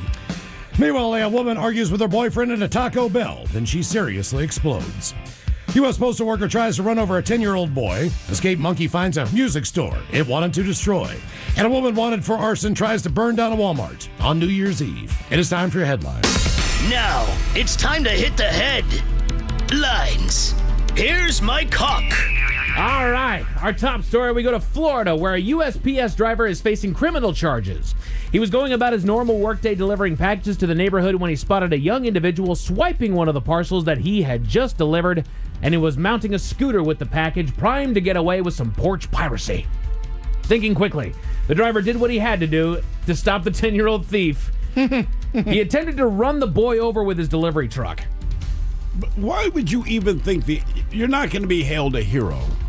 For running over a 10-year-old. A 10-year-old out of even if the kid were stealing the package. Correct. Even if he was, and you run over a 10-year-old on a bike, right? And you're a grown-ass man. You're not going to be a hero. Nothing good comes of that. So while he didn't hit the boy, he did run over the scooter as the 10-year-old jumped off and out of the way, injuring his ankle. So he wasn't even trying to scare the kid. He legit ran him over. But justice was served, you see. Except for the fact that the boy was a resident of the home that the package was dropped off at, and he was merely taking it to the proper address after his family realized the mix-up. Needless to say, the USPS driver is now facing some serious charges. So you made two mistakes. Deliver the wrong package, forgivable. Happens all the time. Sure. And then you were going to run down a child. Right. I mean, like... And that's you did run down the kid. Yeah, you ran over his scooter. He managed to get off of the scooter before he actually took him out. Like, I need to see the surveillance footage that makes me believe that you wouldn't actually have hit that kid if he was still on the thing. My thing, as an adult, one of the beauties of, especially kids that are like 10 years old, even if you think they're up to no good, is, son, why is that box? They will explain it to you. Correct. You know what I mean? Like, you don't need to run them over. Shy of that kid rolling out with a gun about to kill somebody, I know. you don't run over the 10-year-old. Well, I thought he was 11. Golly. In other news, not to be outdone, you ready for this? A woman in Pennsylvania is facing similar charges after a spat with her boyfriend. Back on New Year's Eve, the couple got into a fight in the car while outside of a local Taco Bell. Classy joint to have a fight, by the way. With the boyfriend attempting to curtail the altercation by simply getting out of the car and leaving. Well done, he walked away from the situation. But this was clearly not the move that he should have made, as she responded by running over her boyfriend, even going so far as to drive on the sidewalk on the wrong side of the road to make sure that she made contact, hitting him from behind. Wow. Surveillance footage was obtained that captured the altercation, and the woman is wanted on attempted murder charges. Oh, they haven't found her ass yet. No, they will. They will, sure. They'll track her down, but again, I feel like we have this conversation once every couple weeks. Like, did it need to get this far? Did we need to go there? You're at Taco Bell. Enjoy the food. I'm going to go on a limb and say this woman gets the fire sauce. Yeah. That's not a mild type of move. No, that's not. Running over somebody. That is my go-to, though, man. I love that fire sauce. The fire sauce? Yeah. Oh, yeah. Oh, that's good stuff. Is it a little too zesty for you? Oh, God, I'm clenching just thinking about it. We got it back in the office. I didn't even notice. Do you go mild sauce, Ted? I will say Taco Bell's the one place I can deal with their hot. Yeah. But generally, yeah, I'm a mild guy. It's because I've tried the Diablo sauce, and that's when it's just like, no, this is just spicy. No, is I don't get the Diablo flavor. above Yes. fire? Yeah. Yes, it goes mild, hot, fire, then Diablo the devil. sauce. So their hot sauce I will use. But yeah, when it gets to fire or Diablo, I'm like, I'm out. Ted, talking to a fairly new employee earlier today, and she was asking about, you guys have beer? So, oh, yeah, we got the beer, we got the sausage, we have the salsa. And we were standing directly outside of the studio. It's right before we were cutting commercials. Yeah. And she said, is the salsa spicy? And no. And I pointed to you, Ted, and I said, he's a P, and he would admit it. When it comes to spice, so, like, I'm not even insulting him. He would tell you straight up, like, do not make it spicy. I cannot eat the spicy We stuff. were eating ribs the other day watching college football, and my buddy's girlfriend came home, and she said, are they spicy? And I said, honestly, I'm a little bitch. They're not. You can eat them. Okay. Right? That's what I was like. They're pretty mellow. Hot ribs. Yeah, I wasn't even insulting. I'm like, oh, no, man, he's a P when it comes to that. Oh, yeah. I mean, look, I have so many friends now. I just go, can I have? They're like, no, you can't. No. You can't do it. Over to Tennessee for a story right out of Thrills Nightmare. This was for Profile This. Local police got a call about a wild animal on the loose causing damage. A monkey that had escaped and was wrecking a musical instrument store. A cinnamon capuchin monkey, if I'm not mistaken. I saw that. Is it capuchin or capuchin? That sounds like some kind of fancy drink. Capuchin. Could I get the, what is it? Spider brown kombucha? The cinnamon capuchin. Can I get the It's a crazy monkey. Sir, you ordered a monkey. There was like one program that I heard the first time I heard it, and he said capuchin, and then everything else I heard capuchin. So I don't know what exactly it is. Either way, it sounds like a drink. It's a cinnamon monkey. Can someone, next person who goes to Starbucks, can you try to order one? A cinnamon capuchin monkey? Don't say monkey. Just, can I get the cinnamon capuchin? And see if they're like, sir, I'm pretty sure that's a monkey. That sounds like something I would like, though. I love cinnamon sugar, man. Animal control arrived on the scene, but the monkey had made an escape before they could capture it. Luckily, they were able to track it down at its next target and safely captured it. Believe that the monkey was stolen from a farm in Alabama before being sold in a nearby town, and the investigation is ongoing to get to the bottom of that story. That is interesting to me. One, there is a farm in Alabama that has a monkey. Yeah. And then someone said, hey, man, if we steal that, I know a dude in Tennessee that'll buy it. I always hate when people use this term, but I'm about to. It's 2026. Are we really still owning monkeys? Apparently. Like, there's a lot of things I question, to each their own, but exactly. I get it. It was exotic back in the... I have a monkey. Like, all right, cool. But to me, it's just weird. Yeah. That said, I need to see that movie Primate coming out. Primate. Look, man. Oh, that thing looks scary. Oh, yeah. Because it's a freaking chimpanzee. What have I said from day one? Those things are freaking evil. That's right. They will kill you. So my wife said that looks stupid. I'm like, it does. And when I'm sitting in a movie theater watching it, I'll let you know. There was somebody that was like, I can't believe they made a horror movie based on an actual event. A woman actually got severely injured. It's like she owned a monkey. She owned a chimp. Like, and she messed up her friend, not the owner. And you can't believe someone made a horror movie based on real event.